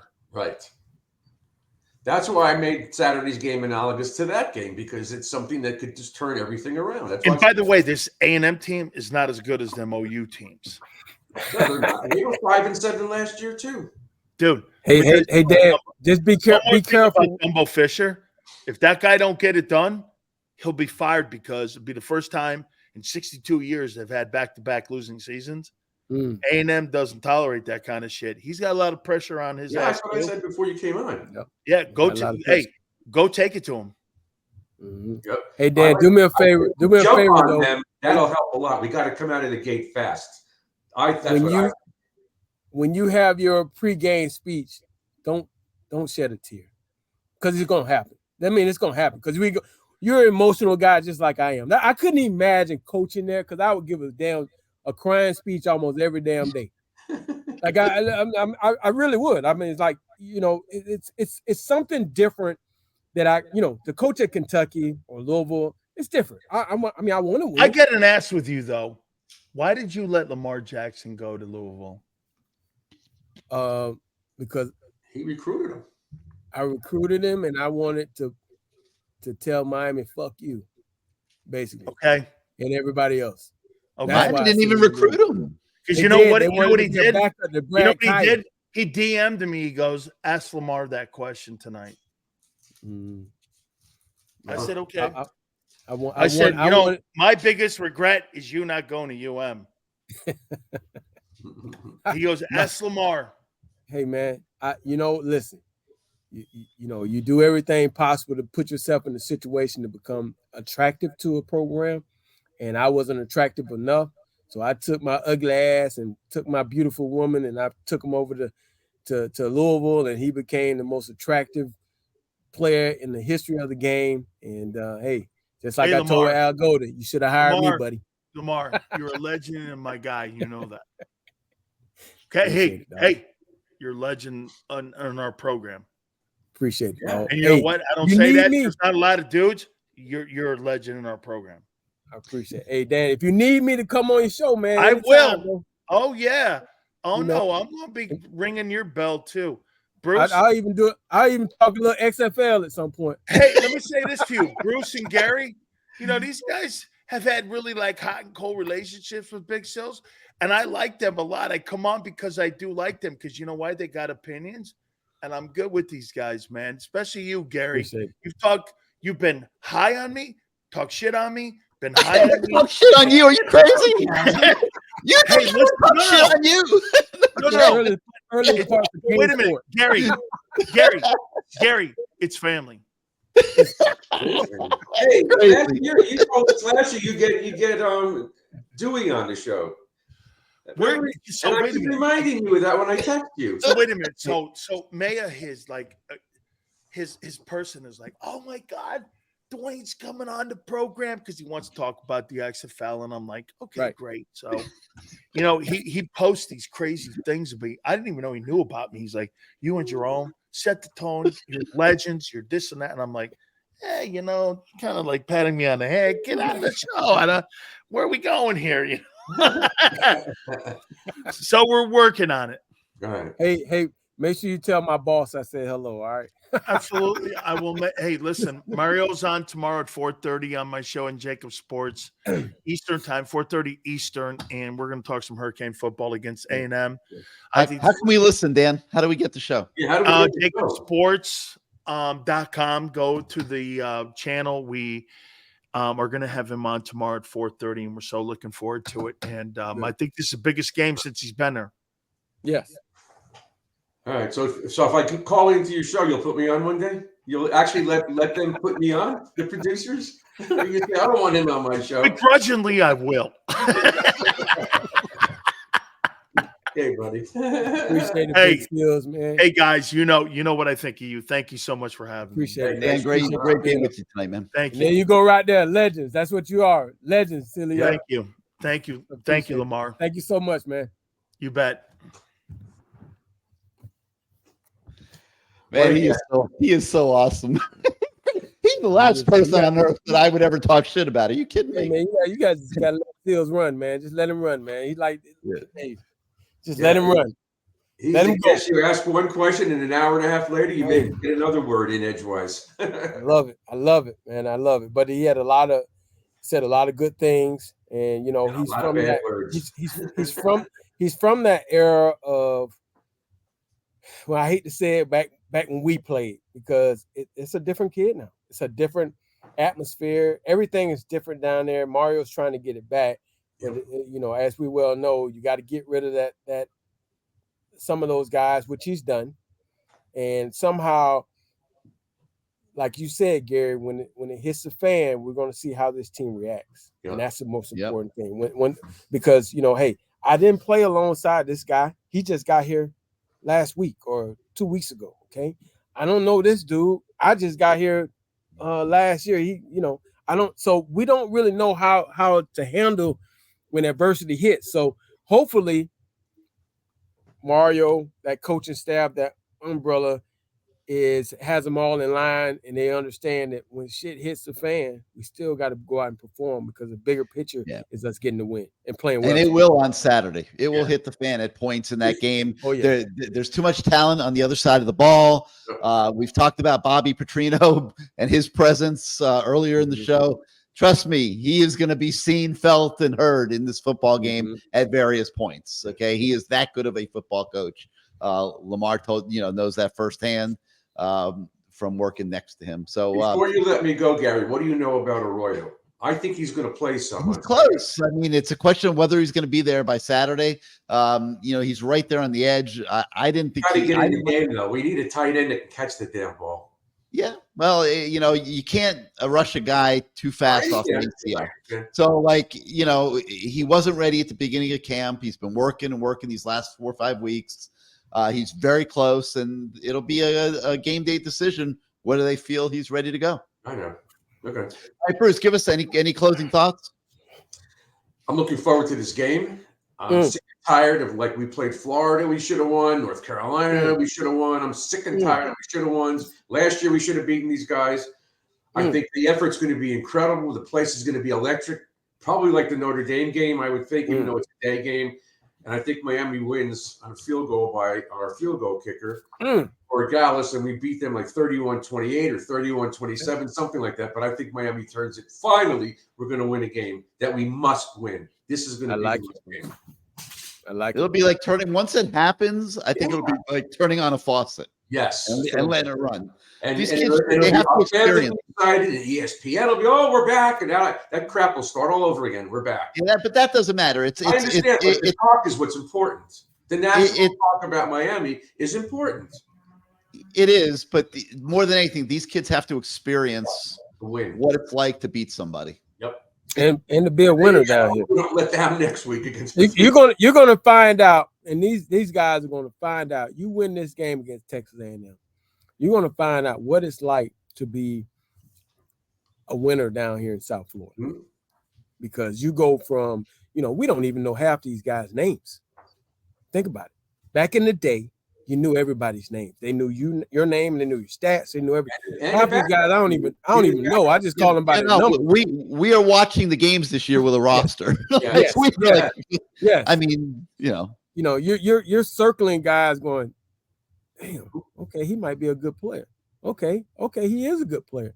Where was he last year? Or where was he? What high school? Or what number did he wear last year? All these questions that we have come up now. You win this game, these people here in South Florida, they're going to know your name. Yes. That's what I've always said. We won games here. That's why people still know us, because we were winners, just like the Marlins when they won their championship, just like the Heat when they won their championship, just like Messi now. I mean, this is what South is. It's about winning down here. Mm-hmm. Anything less, I mean, there are guys that played at Miami. Hell, I don't even know them. They're like, hey, I played at Miami. I'm like, shit, win. Oh, we weren't winning back then. That's why I don't know you. My bad, bro. You know what I mean? So, all right, Bruce. We'll see you next week or at the stadium on Saturday. Thanks for being part of the show again. All right, my pleasure, thanks, you guys. Bruce. Have a great game. All righty, Bruce. All right, LT, let's take a moment and talk one more time about CaneSwear before we do a little word association. Football season is here, and CaneSwear in Davie has opened a much larger store. You see the merchandise Lamar's showing off. You see the store in the background and behind me. This is the biggest and best Canes store that's ever been opened. And at CaneSwear, they have the largest selection of Miami Hurricanes gear in town, more gear than you could ever imagine. And the season's in full swing now. You want to be all decked out. CaneSwear has T-shirts, jerseys, shoes, polos, hoodies, hats, flags, decals, magnets. They have all sizes for men, women, kids, babies. They even have gear for pets. And if you want to go tailgating this weekend, you can stop by CaneSwear. They have tents and tables and chairs for your tailgating needs. If you've become a Messi fan or a Dolphin fan, they've got some extra shirts there in the store to give you a one-stop shopping destination for all your sports needs. It is a great time to get stocked up for the new season. CaneSwear is more than a store. It's an experience. And in that expanded location, they've got the largest selection of Canes gear that you'll find anywhere. It's at 2655 South University Drive in Davie, right next to La Spada Sub Shop. So in case you're hungry, you can go get yourself a La Spada sub, and you can shop at CaneSwear all at the same time. La Spada subs will fill you up, guaranteed. Lamar's got to get to the show early enough so he can get himself a La Spada sub before he starts the show. Anyway, open houses. CaneSwear is always open at caneswear.com. So visit the store at 2655 South University Drive in Davie, or go to caneswear.com for all your Miami Hurricanes merchandise needs. And those are nice. It's a pretty sweet shoe right here. Those are ladies, aren't they? Those are ladies, yeah. Yeah. All right, LT, let's do a little word association, and then we'll let Ken and those guys at CaneSwear go home. They've been there probably since 9 o'clock. Let's start with Jimbo Fisher. Jimbo made a decision this year to add Bobby Petrino to his staff. It's kind of like what Big Seal said early in the show. They didn't have a great year last year. So for him, this is one of those years that, I mean, this is a big game for Texas A&M. So anytime you add a guy like Petrino and they've always been able to get good players in there. This is a big win. This is a big game for them also. Just as big as it is for University of Miami, it's a big game for Jimbo Fisher, because if they go out and they play well, it looks like he's a genius. They don't play well, who knows where their season is going to go. So it's a huge game for Jimbo. I think that I got to tell you, he looked more comfortable on the sideline than he ever has. I mean, he wasn't sweating. He didn't have the glasses. Didn't have 9,000 papers. And I mean, so again, this is a big game for them and Jimbo. The reason he looked so comfortable was Bobby Petrino. You got to call plays, So Bobby Petrino. Bobby P. He's up there dialing it up. So, old Bobby, this is a game for him. This is a big game for him. This is the game that he circled, because this puts him back in the national spotlight. And that's all he wants to be. He wanted to be back. He left Missouri State to get this job, because he knew that staying there, he probably will never get another opportunity to be a head coach at the Power 5. But if he has a good season this year, who knows? Bobby Petrino could be back in the head coaching job somewhere at the Power 5. All right, Tyler Van Dyke. TBD. We got to have a good game this week. This is a game that we've seen what he could do over the last couple of years, but this game right here, he's going to have to put it together. This is a national spotlight game, so he's going to have to put it together, play well, play within him, not try to do too much. Don't be greedy. Take what they give you. Let your athletes move the football, and as long as he doesn't make mistakes, because mistakes are, anytime there's a mistake, it seems like it kills us. It kills us mentally. So hopefully they have the same type of game plan where they're going to run the football, be able to throw quick passes. Maybe that'll open it up for the medium passes and the long passes downfield. But they need to have a great game plan to go against Texas A&M, and it starts with just being consistent. You got to be consistent. TVD's never won a big game, Lamar. He's never beaten anybody. So this is his opportunity for sort of like a coming out party of his own. Let's go. Let's go, TBD. Let's go. And lastly, take us home with Mario Cristobal. All right, Mario. This is the type of game you came to Miami for. You obviously didn't know how bad it was. You got to see it last year. You built this thing up. You got rid of half the damn roster, maybe more than that. You got a good team coming in here, Texas A&M. It's a big showcase for your program and where you're trying to get, because if you win this ball game, everybody jumps on board. And I know that's what he wants. He wants to have a good showing in this game to beat a good SEC Texas A&M team and get this program back right. Because you think about it, you win this type of game, everybody's jumping on board and saying, wow, Miami's back, which, again, you're not going to be back until you win a championship. Yeah, and it's not like Texas. At least be relevant. And that's what I think for him, getting us back to some type of to be relevant, that's winning a high-profile game during the season, whether it's Texas and that's what this is. North Carolina, something like that. We haven't won a big game, like you said, since Notre Dame. That's what this is. This is a high-profile game more than a big game, because Texas A&M is a good team. They have a lot of talent, but they are trying to claw back the same way that the Canes are. Same way we are. Like they're not there yet either. But this will be a battle of wills on Saturday. Mario's got to get his team mentally ready to do whatever it takes to have the will to win this game. I think they will. I think this is their moment. I think they've built up to this, and I hope I'm right, because it's been too many years for the Canes fan to not be relevant and not beat people. I'm thinking that the special teams is going to play a big part of this game, so I'm looking forward to this. I'm looking forward to a good game. I can't wait. I'm excited, man. I might get there at 12 o'clock, 11 o'clock. I mean, I'm excited about this game. This is the type of games, man. we've all imagined Miami playing, and it's just a building block. So to play Miami of Ohio, now you play a Texas A&M, it gets you ready for the ACC. We still got North Carolina, we got Clemson, we got all these teams back in the back. But I think this is a good challenge. This is a good test for us to see where we are.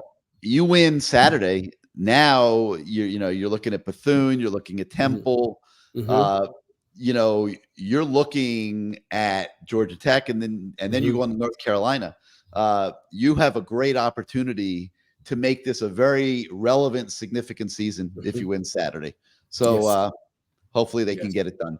All right, LT, want to thank Richmond Webb for getting us started tonight. Great to see him again, and hope that he's not very happy on Saturday when his Texas A&M Aggies roll into South Florida. Of course, we got to thank Dan Sileo for carrying the show tonight. He's the best. We'll see everybody out at the stadium on Saturday. Make sure you stop at Caneswear on your way to Hard Rock. Load up on some of this gear. You can see this from the pictures and the background behind Lamar.